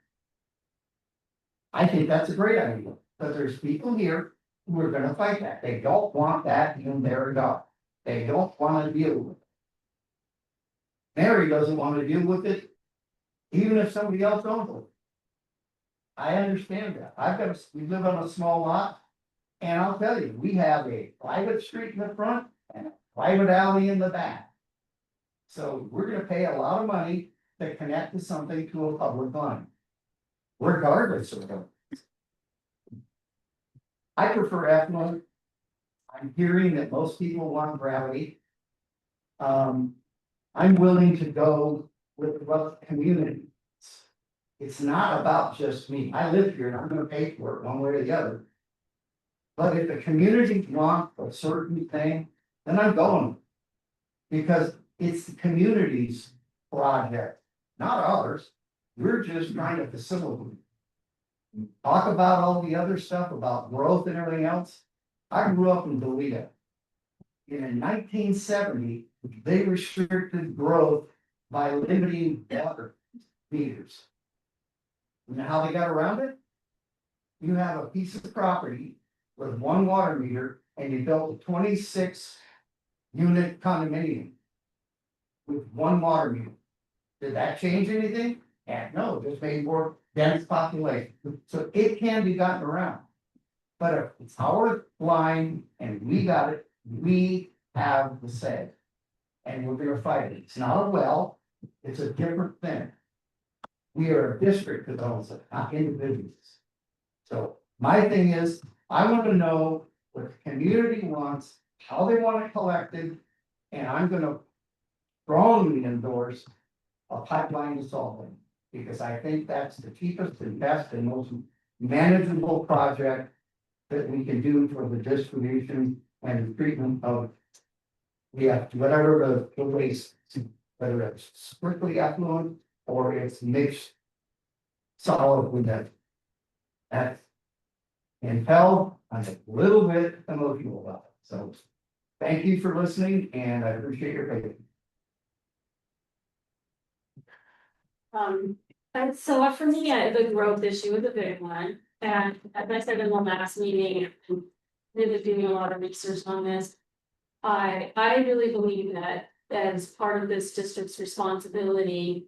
We do need to work with the county and the various agencies to make sure we have the guardrails in place. It's not just about the pipeline to Solvay, if that's what we end up doing, but everything else. And there are examples of communities who are unincorporated, similar to ours, who've effectively done this. Carmel by the Sea used one, San Juan Bautista. They all have managed to retain their local charm. They don't have big box stores, they don't have 4-story buildings, etc. So, I mean, would be my intention, you're president of this board, that at whatever our project description is, this is a really key piece that we go to the county and start the work to make sure this community, Los Olivos, maintains this look and feel, this rural charm, et cetera, and we don't end up having some sort of, horrific looking community. That said, and I'm gonna read my thing. I'm really terrible about stuff. As a board member, my foremost responsibility is to serve the interests of the taxpayers within our district, those who are going to bear the cost of this project and live with its outcome for generations. Over the past 7 years, this board has reviewed and studied various viable alternatives in depth. We've engaged engineers, environmental experts, regulators, and especially the public. We've evaluated options from multiple angles: cost, feasibility, impact, longevity, growth. And we've heard by and large from the community very consistently. I remember the very first workshop that we had when we presented the phased approach, and I was really taken aback by the response from the community, which was, wait a minute, I'm on the outside of that zone 1. I want to get this done. I don't want to wait. And why am I going to continue to pay for something that may or may not ever happen? That's been consistent throughout the years. Every workshop that we have had, I keep waiting for, to hear from the public if there's something else. But again, it's been really consistent over the last 7 years. Also, further delay is real risk. Construction costs don't go down, funding opportunities are not unlimited. And if we lose momentum or fail to act, we risk losing the ability for this community to steer its own future. TAPCO could deny our extension, and the county could move forward with its own plan, one which this community may not have any say in. And that would be a much greater loss of local control than any decision we make here tonight. Next, I just want to acknowledge those who are considering, calling for us to consider other alternatives. I totally understand the desire to make sure every stone has been turned, and I really respect that. But as an elected board member with a fiduciary responsibility to the taxpayers of this district, I must also weigh the broader implications of financial, procedural, practical, and again, the will of this community. The Prop 218 process is designed exactly for this moment. While tonight's vote does not impose a cost, it sets the stage for the detailed work needed to present a fair and transparent proposal to the taxpayers. And it is this mechanism through which every property owner will have a direct voice. It's democratic, it's fair, and it's time to begin the process. Again, as the majority of the taxpayers in this district have consistently voiced the same opinion over and over again, this to me is a strong mandate. Therefore, I will be voting yes for a sewer connection and sewer to Solvay. However, I would, as Director Palmer noted, I would like to see in the environmental review, the 2 alternatives be affluent and local treatment. And again, I want to thank everybody for coming out and participating in this. And it's not over, but again, we said we're at a point we need to move. After the board meeting, if you want to ask questions, you can. So, with that, would somebody like to make a motion? I'd like to make a comment. Let's go ahead. Yes, man, I understand, okay, so that a lot of times, or in our presentations, it seems like, or we get more votes for sewer to Solvay. However, in a lot of letters that we receive, that say we want sewer to Solvay, they say because it's the cheapest, most efficient way forward. And that's another consistent thing that's in the letter, they're saying that, oh, we know that gravity to Solvay is the cheapest, most efficient. But that's not true, so I think there's been some unconscious bias towards this gravity to solving with our presentations. And for that reason, I think that it would be good to spend the extra, whatever it is, $70,000 and propose going forward with the 70% design for effluent and gravity for a collection system. So then we can truly know the numbers for the public, have full disclosure on what the true number on the difference are before we have the final project that we enter into. I think that, well, I want to go back to, I think it was said before, the complexities and the risk of owning your own plan. Are something that I'm not comfortable to do. And so, Solvang, does a lot of that. Done, just kind of all of a sudden, we got a letter, how long ago this showed up, but. Does anybody here live near where that plant would be? I don't think they know yet. So, I mean, it'll be like deja vu all over again. The parents of the students that go to dump. I don't, how many students are at dump? Have we had those parents here? This is gonna start all over again. And if we're gonna truly look at a local option, then we better look at Little Creek and the Mount Narrow property and the Santa Barbara got property, but no one wants those, but it's okay over there, and it seems pretty hypocritical to me. And to do that, and so, and we don't know what the cost is, we don't know, we didn't get a clear answer even on ownership, and I'll also leave it with. We're talking about 5 acres, I don't feel comfortable with 5 acres when we're gonna be, with the flow that we have, because I just think that really boxes us in. We get in trouble with that. Solvang is operating and can handle it, so we would do that. On the effluent versus a gravity, my friend Director Parks and I, we have a difference in opinion, but I hope everybody can appreciate that we can respect that difference and still work together, and I do appreciate. I'm prepared to move forward with gravity only because that's what I heard. I don't want to spend the money. I think we could probably get maybe some of the answers that Director Parks talked about, because we really didn't have apples to apples valuation of the cost of the gravity versus effluent, because the 2 consultants did it 2 different ways. On the effluent, they actually called the contractor and they gave him prices which were probably pretty good, maybe low, but probably pretty good.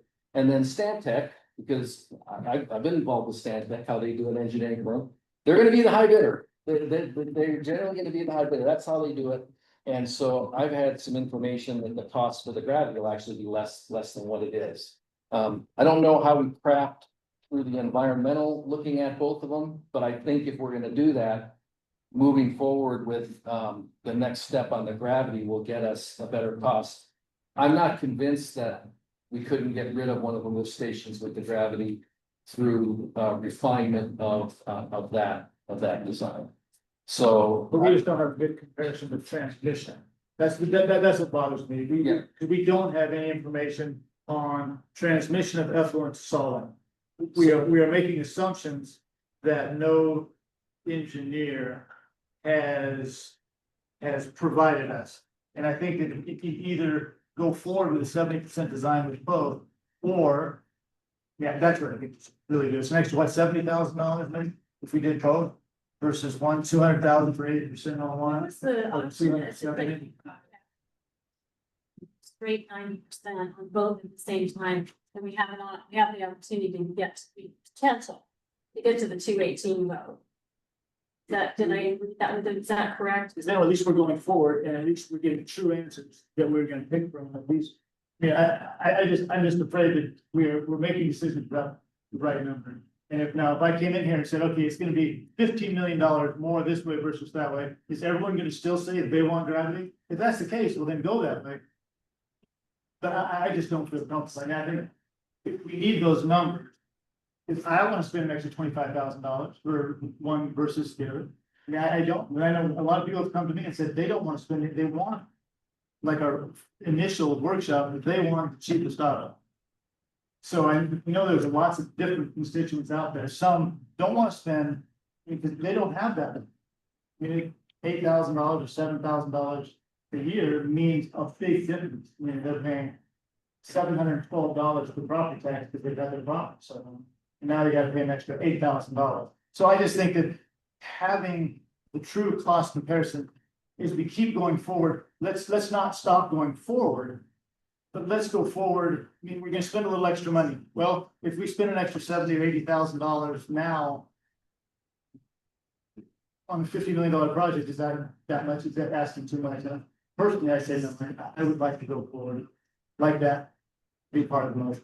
I think one of the things I heard, I think, and maybe this is what you said or not, is I think there was a discussion that effluent systems would have actually a lower flow solvent, and I believe the answer to that is no. The Not flow- lower flow. The flow, yeah. Lower BOD and Lower- lower solids. Okay, thank you, that's. Flow's the same. The flow's the same, okay, I want. Because, yes, I mean, the flow is gonna be the same, but 90% less solids, 50% less BOD. So we will have a cheaper contract with solving going forward because they're treating less. I mean, that has been a given. And then, the lift stations.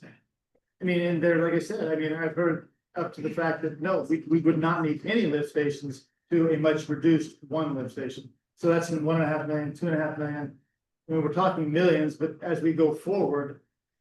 Like Well, I said, if we can go forward and get those numbers for sure, and everyone's comfortable saying, I don't care if I spend more money, that's wonderful. But I just take that kind of upon my shoulders to get that information. And then maybe through the environmental document, because what I think about the difference in the VOD and the loading.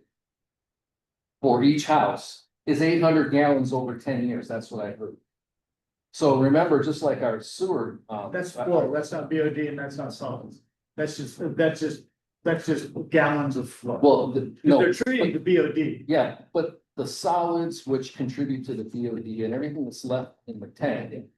Is there, that's 800 gallons, 1,000 gallons per home over 10 years. Everything else gets digested and sent there. Now, maybe I'm wrong. And maybe the environmental process can help us with that. But I think to say, initially, if you set up an effluent tank. And you're running that out, stopping solids, yes.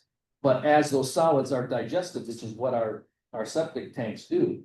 That BOD is being sent to solvent. I don't know how much the difference is. It is small. 50%. See, I don't, I have just, those numbers. yeah, okay, I just. do have, it is half of what gravity is. Okay. So, I mean, because the anaerobic digestion is occurring in that tank. Okay. It is taking it, so you're really treating 50% less. I'll stop. Okay.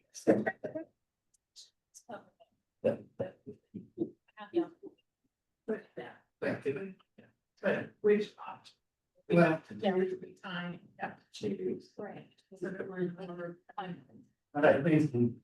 I think this is the project covers both effluent and grass. It covers transmission to solvent. And if we get that approved, we can then get our stuff moved too.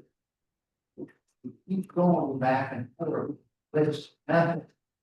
Gonna be here for a long time. We can still do that after we approve of the select project description and get it in action. The rest of this we can still do, but I think we need to adopt the resolution and the project description so that the rest of it can take place too, because we're not going anywhere with grants until we have that project. Right, so the question is, and do you need to, I mean, I don't know, do you need, do you need the direction in order to, for the board to do the resolution in terms of the 3 items that you're looking for direction on? Or can we approve the resolution as is and then provide the additional direction on the 3 items that you were asking about? I just want to make sure we get those answers before we speak.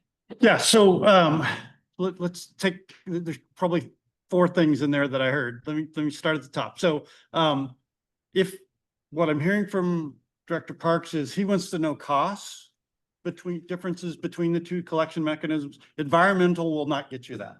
Let me be really clear. Okay, because of going to solving as the big piece of it, you're basically going down streets everywhere you go. So the environmental is going to say the same thing, right? You're going down existing streets, you're turning dirt that's already been turned. So using effluent as an alternative to gravity fed or whatever, and the environmental is not going to get you any costs, and I don't suspect it's really going to be any different. Okay, that's the environmental piece. I just want to be clear about that. If the goal is to get cost differences between what these two systems look like, then go with what, I said, the two options that were there. If you want to move faster, go with select one and go with it. The problem with it is, and I think this is what Director Parks is trying to say, is you won't know what the costs are, what the cost differences would have been. You could hire a third party, but they're not, you're going to be spending more money to do that. And potentially going back, if let's say, I think this is kind of where you're going. Let's say you proceed with gravity fed, and then you say, oh my gosh, look, effluent's cheaper. You'd be starting over and you'd miss next year. So if your goal is to get to what Director Parks wants, meaning cost comparisons directly, now the cost comparisons we did were based on commentary from the Stantec engineers. They said, yeah, if you're doing effluent, you could take that piece out, you could take that piece out. So it wasn't, well, you're on the tech committee. It wasn't the tech committee making it up, right? Remember Stantec told us the piece that could be removed. So point is, engineers did look at it. Correct. Yeah, correct. Yeah. So that's the big part of it. The second part of it is, if we're going to release an RFP for 80% design that includes any effluent, I need to know, are you talking about part of the community or the entire community? That's the only difference between from the work I have to do. That's the big difference, right? And it flows down, and I think this is part of what Director Parks is saying, if I'm hearing right, this affects things like BOD and solids that would eventually be transmitted to wherever you treat. And that implies a cost. Now, I know that Regen has said you should be able to get a discount if we use effluent. Solvang's never said that, and we can negotiate for it. We could try like heck, right? I have a letter at least that has been used in other districts. Sure. That have gotten discounted. Understood. Yeah, and we would try that. Believe me, when we're going to negotiate with Solvang, we're going to try to get savings every turn we can, right? In any way we can. So, point is just that that's why I need to know, because all of that's going to drive, whether you do part gravity and part effluent or all effluent or all gravity, those decisions will affect what goes into RFPs and how contractors respond, because they have to think about what they have to look at, all of that. So that's why it's important. And, I said when I went through that presentation, there were 3 primary uses. There are these other uses, right? It's like, well, as soon as you say we've got a project description, we're going to open up more detailed conversation with Solvang, right? We need to begin honing in those costs. So it's all of that stuff. That's why I need to know. Yeah. So try motion.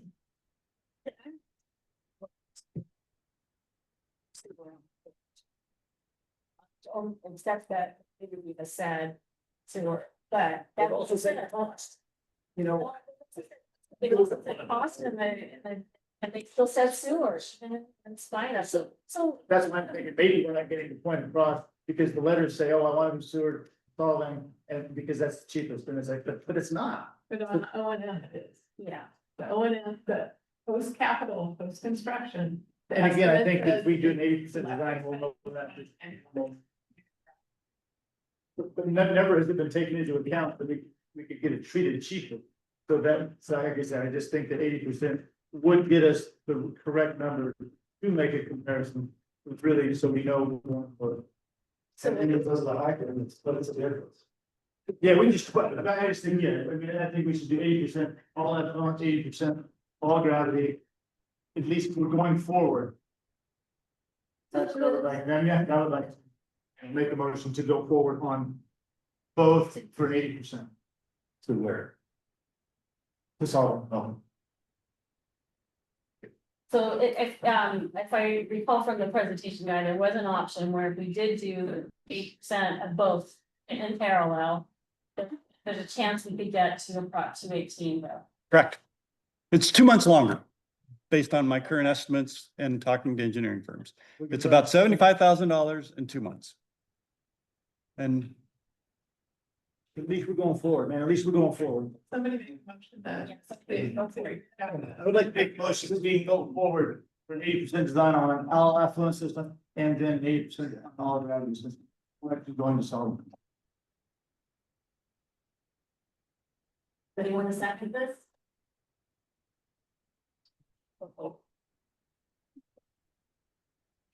I'll send it. Okay, all right, we have a first and second. Roll call vote. So, yeah, sorry, hold on just a second. Yeah, we'll do roll call just to make sure it's correct, but I want to make sure I get this right.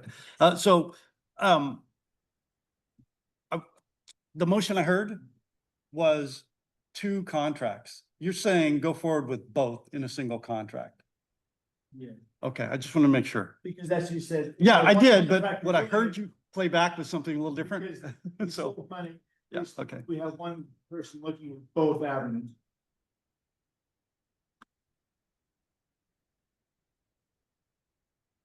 So then to do that, we would have to have a selection then that follows state law. And, Anything that's followed. well, you know, we just went and hired Regen to do kind of what we did there, and we didn't get any proposals for that. Well, Stantec was on a pre-approved list that this board adopted a resolution from the county, and when the county vetted, qualified contractors, so we're up in there. I'm just off the top of my head, I want a third party, if we're gonna do this, looking, not Regen and not Stantec, one person that's gonna look at both, but maybe doesn't have a bias in either one, to try to find, that would be one of the qualifications we. I think it's kind of what we're talking about. You gotta put 3 bids out to the right, blah, blah, blah, blah, blah, blah. Well, keep in mind, bids is you don't hire the low bidder, you hire the most qualified. Right. You don't hire by low bidder on professional services. But So what I've got from a motion, I got your under discussion comment. So move forward with a contract, clarified that it would be a new contractor, but motion to move forward with a contract to pursue both 80% design for effluent and 80% design for gravity.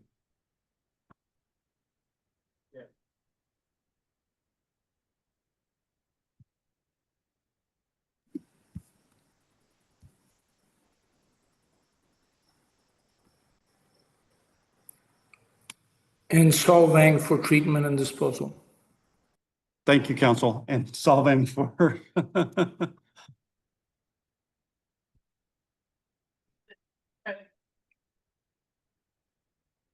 Predicated on 2 months.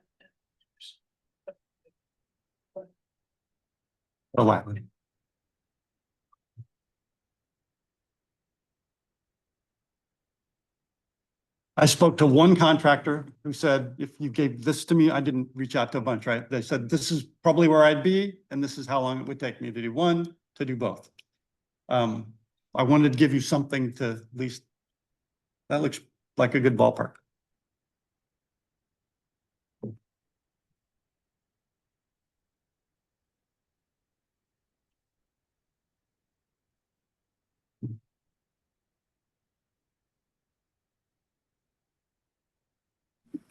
So there's a motion and a second, right? Yes. That's council. For those of you who don't know, that's our council. He's online, making sure that everything is on the up and up here. You want a roll call? Okay, Director.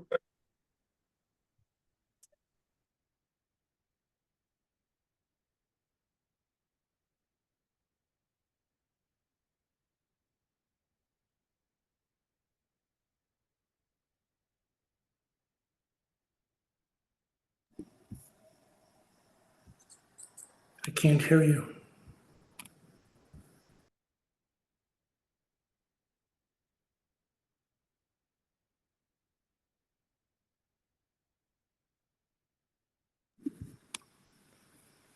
I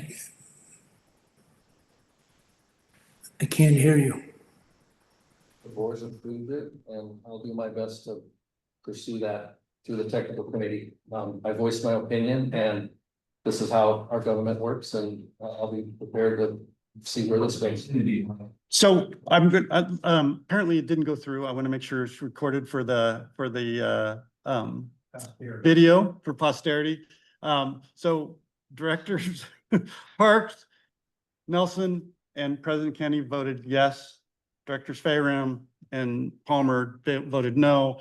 Then Director Fayram was talking about, he voted against it. That's okay. He'll work with the group to make it happen, basically, if I could paraphrase. Did you hear that now? Yes, okay, thank you. Fair enough. It's how our government works, and that's a good thing. So, that's on the technical side. That does not approve Resolution 2501 or the project description. I still need a motion and a vote related to that. Correct.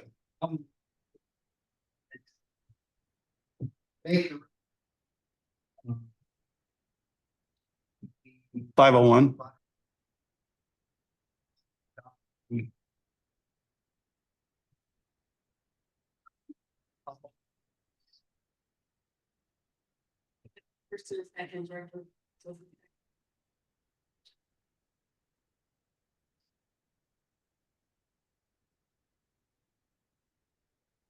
Maybe first and second, did you hear? Okay, okay, this one's a wrong.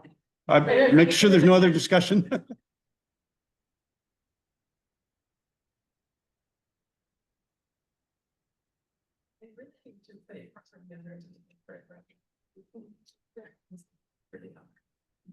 I'm sorry, say that louder. I can't hear you. Thanks to where the one right before the now there. It's the citizens of the district, and it's really a property. Of the district. I feel like that's material.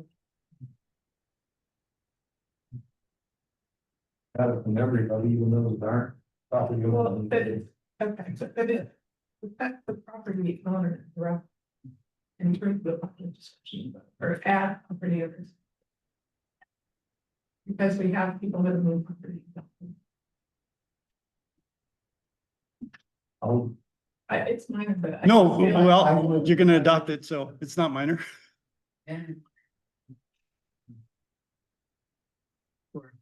So you want it added, so to say input from the property owners of the district, citizens of the district. Okay,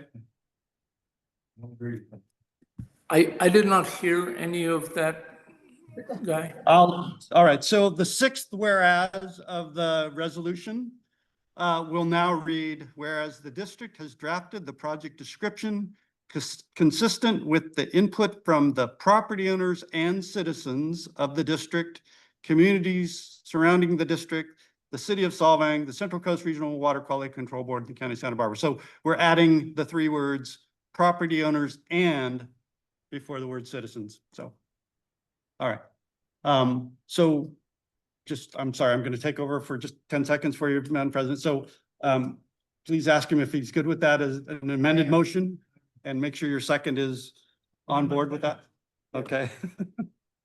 Okay, so just for clarification, I'm looking at this resolution, and this vote is on the resolution to move forward. We've already voted On the technical on the detail. project description. Yeah. It's the attachment. So we're just voting as to whether or not we adopt this resolution. It's a formality, basically. No, I understand. I want to make sure when I cast my vote, when I'm voting for it. Okay.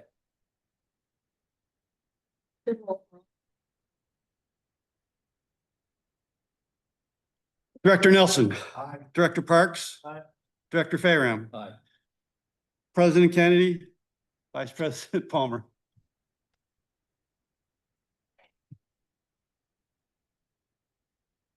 Picture 8. And 9, beyond planning the account for a couple year for so 2025 proposition 218 property owner. Okay, shifting gears now, sorry. Where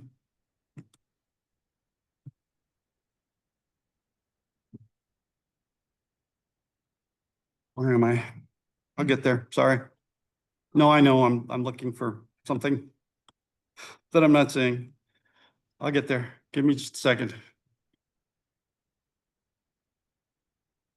Thank you for that, board. It's very helpful for me. I realize it's kind of a tedious sort of a thing while I make my way through things here, but that is helpful. All right, so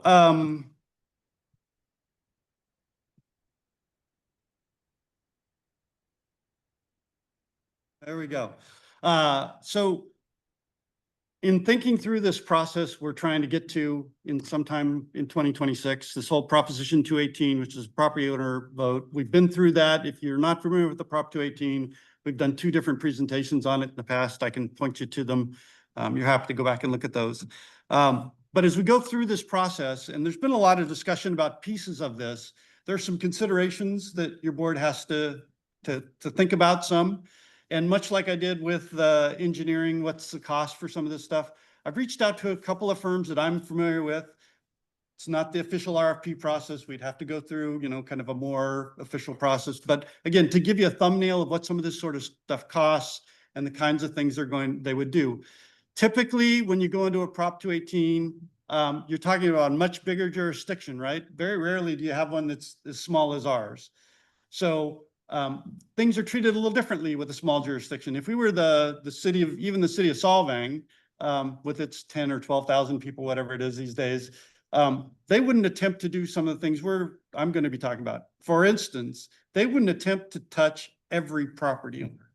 So when I talk about polling toward the end of this, the pollsters that I've been talking to have said, no, given your size, we will touch or attempt to touch every single property owner via phone call, an online survey that they're given a key to, that we know that, Tom Nelson took it, or follow-up phone calls, or go knock on doors. So when I talk about this, that's the level that these are built at, that they're talking about not just a sampling, but as close to 100% as you can get. All right, so the first group I spoke to, some of you are familiar with RGS, Regional Government Services. RGS provides, I think for a hot second, provided somebody to fill the general manager's seat for you guys, didn't they? Did RGS do that in the beginning? Maybe, I don't know. Maybe they do that for a lot of. Doug just showed up. Doug just showed up.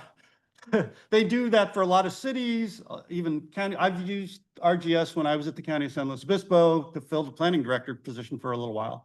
So they're a firm, that's all they do. They provide services and staff to support local government. One of the things they can do is when you go through a Prop 218, you have a whole series of educational materials you're going to have to put together and get out to the public. And you're going to want to get it out in multiple ways: paper, mailings, emails, websites, all this stuff, right?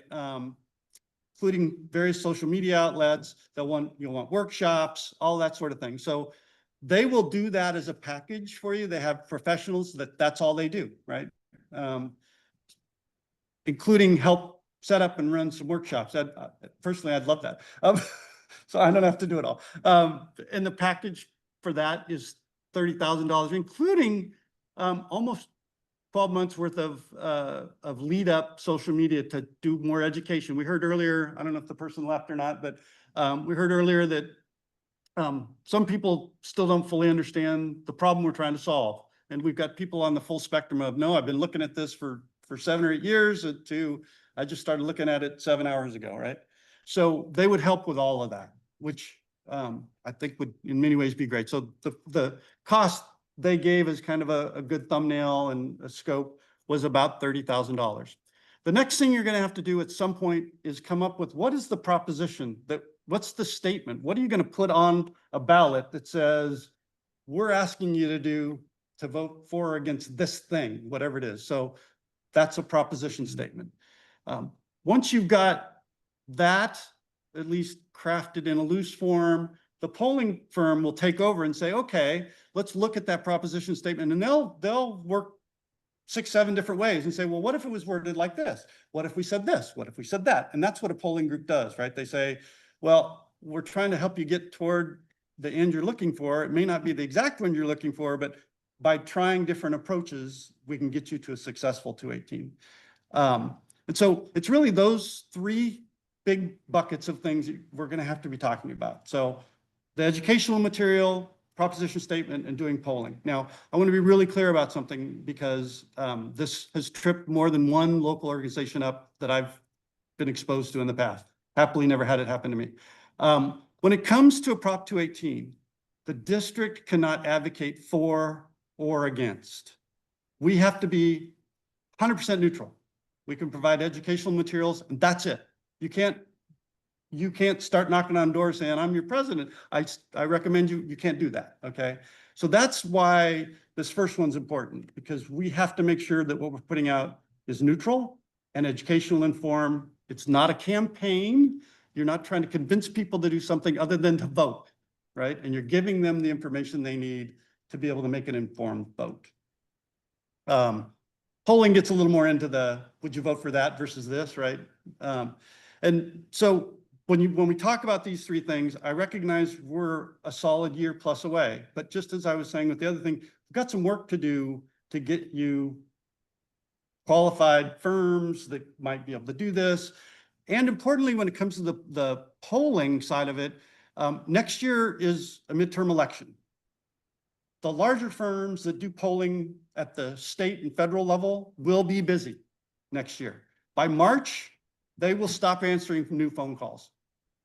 So this is important for us because we know who our voters are, right? Yeah, a few homes parcels may change hands between now and next year, but we basically know who they are. So we can work with a polling firm now to begin setting all that stuff up, right? They won't be asking questions yet, but they'll be doing all that groundwork. And the groundwork is half the battle, right? Okay, where do we find people? We know that for a lot of our community, it's Facebook and Nextdoor. You know, what are their addresses? All that sort of stuff has to be gone through. So some of this could start sooner rather than later. And then even the larger firms might say, yeah, okay, as long as we can get all the pre-work done by March, yeah, we'll be happy to help you in August, September, even though that's kind of full-throated election season, right? So that's why I'm bringing it up now. And what my suggestion is that you consider whether or not you want to create a special subcommittee just to deal with this piece of the 218, or do you want to assign it to one of the existing ones? Completely up to you. But I'm going to need a subcommittee that I can work with, and the subcommittee can then bring things back to the full board, because the whole board doesn't want to go through these responses to RFPs and things, right? They want to have two people come look through them and then bring a recommendation to the full board. So that's what this item's all about, trying to get the board ready to take the steps it needs to take to be ready for a 218, because you can't wait till this time next year and expect to pull one off 2 months later. It doesn't work that way. Question for, maybe for council or for Mr. Savage. So as a new subcommittee, this is for a very specific one-shot thing. So this wouldn't be a standing subcommittee. It would be an ad hoc subcommittee. That is correct, and it would not be subject to the Brown Act. It just seemed like it's an ad hoc committee. Yep. Well, does the president appoint ad hoc committee members? She can. Things like If that. if the board consents. Yeah, the board has to kind of give her consent to appoint ad hoc, and presumably they're volunteer ad hoc, not just appointed. Like I said.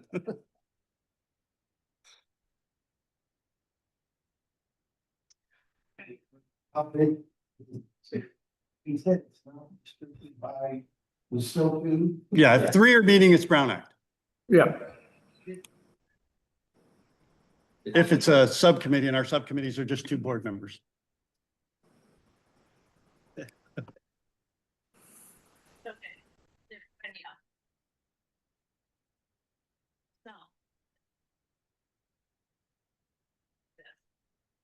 Schedule stuff here as soon as possible.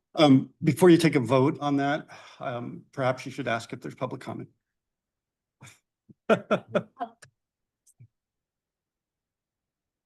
So, Anybody on hand up? Let me verify. Okay. Seeing none. You need a motion or? I don't believe so. I think with the board's consent, you can appoint. Good.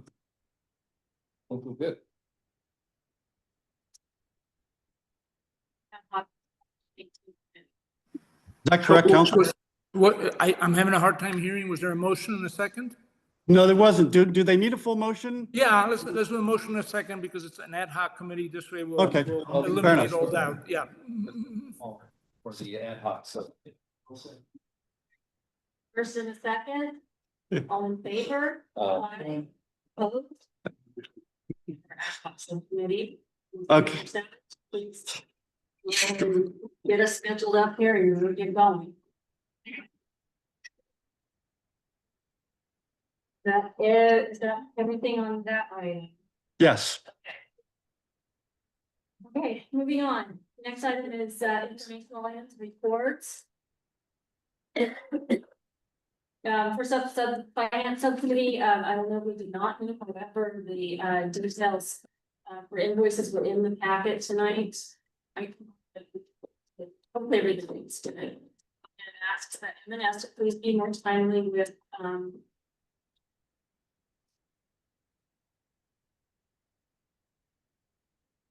sorry, Evan asked to please just be more timely with those infos. That one got lost in me. All right, thank you. Grants committee? Well, we'll be meeting. We have a construction. Director payment. General manager, I said, now that we have a project description, to find the grants committee will meet, that'll be direct payment.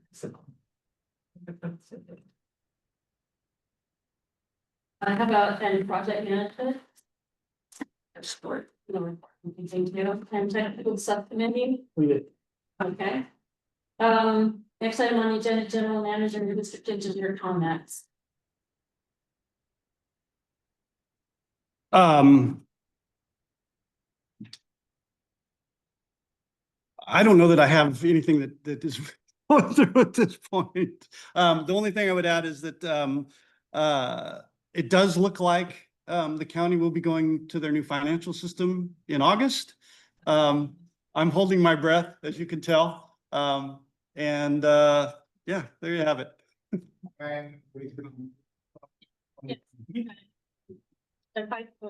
Well, I just want to make an observation. You know, this is a significant meeting, actually very exciting.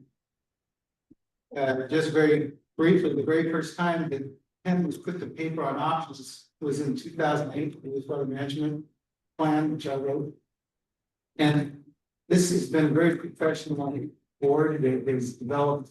If you piece all the pieces together, it is about 32 options, which you studied, and about 13 to 15 engineering studies that were procured in order to develop it.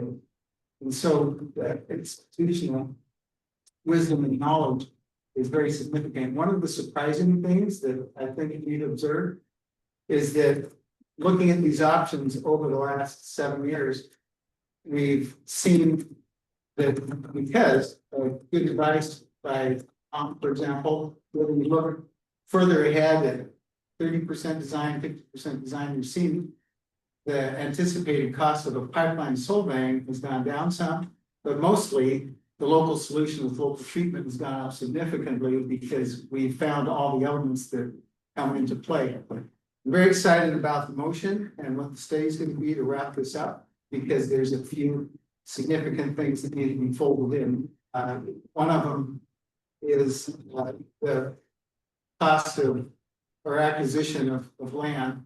I mean, we have a price of land, but acquisition, as those in the public sector, even with the powers of eminent domain, there's a lot of costs, a lot of hidden costs. And so the cost of that acquisition would be 50% more than the value of the land. And then the other thing that hasn't been attributed to that is the replacement cost of the plant. If you go to a solvang, you've got the replacement cost of that plant over time in components spread out among all the connections the regional plan. Where we've got 300 some odd connections here. The plant, if it's not a stainless steel tank, it's only gonna have a 20-year life. We have a stainless steel tank, the tank will survive for 50 years, but all the other components will have to be replaced. And the disposal fields, I'm old enough in the wastewater industry, you know, that what's going on right now. In many of my clients in Gonzales and City Greenfield, City of Soledad, dealt with this. Your leach fields fail.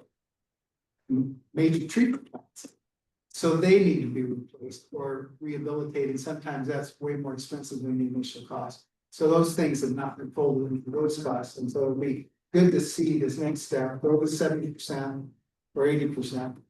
And then compare the cost. And I think we'll just see that the cost differential is going to narrow a little bit more between the two options.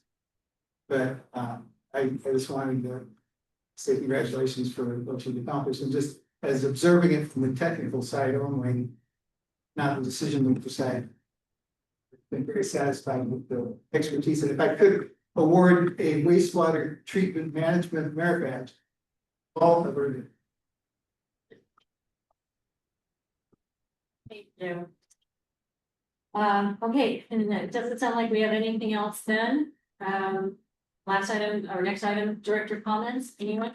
I just had one comment, maybe I should have said it earlier, and I know a lot of people have left the room.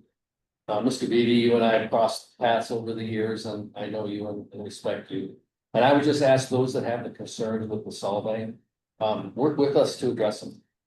We have the same concerns. Work with us, we're gonna work to address those concerns, so I just ask. Be a partner with us to address those.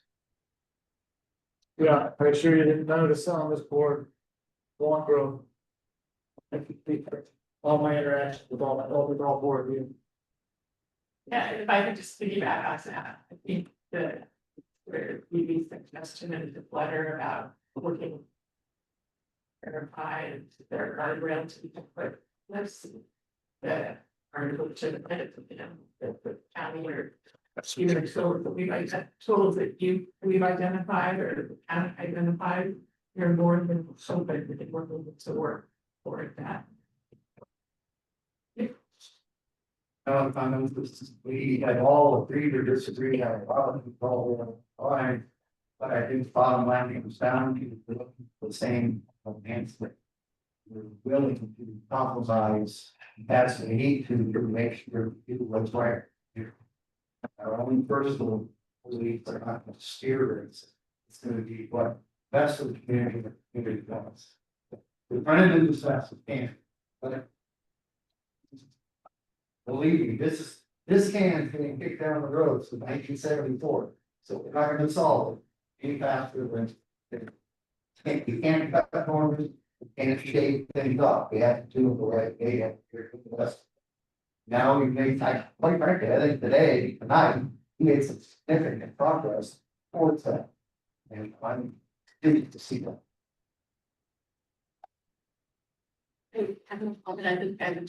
Adjourn at 31. Second. I'm sorry, 8:31, and that was Bayram. Nelson. Thank you, council. Thank you very much. Well done.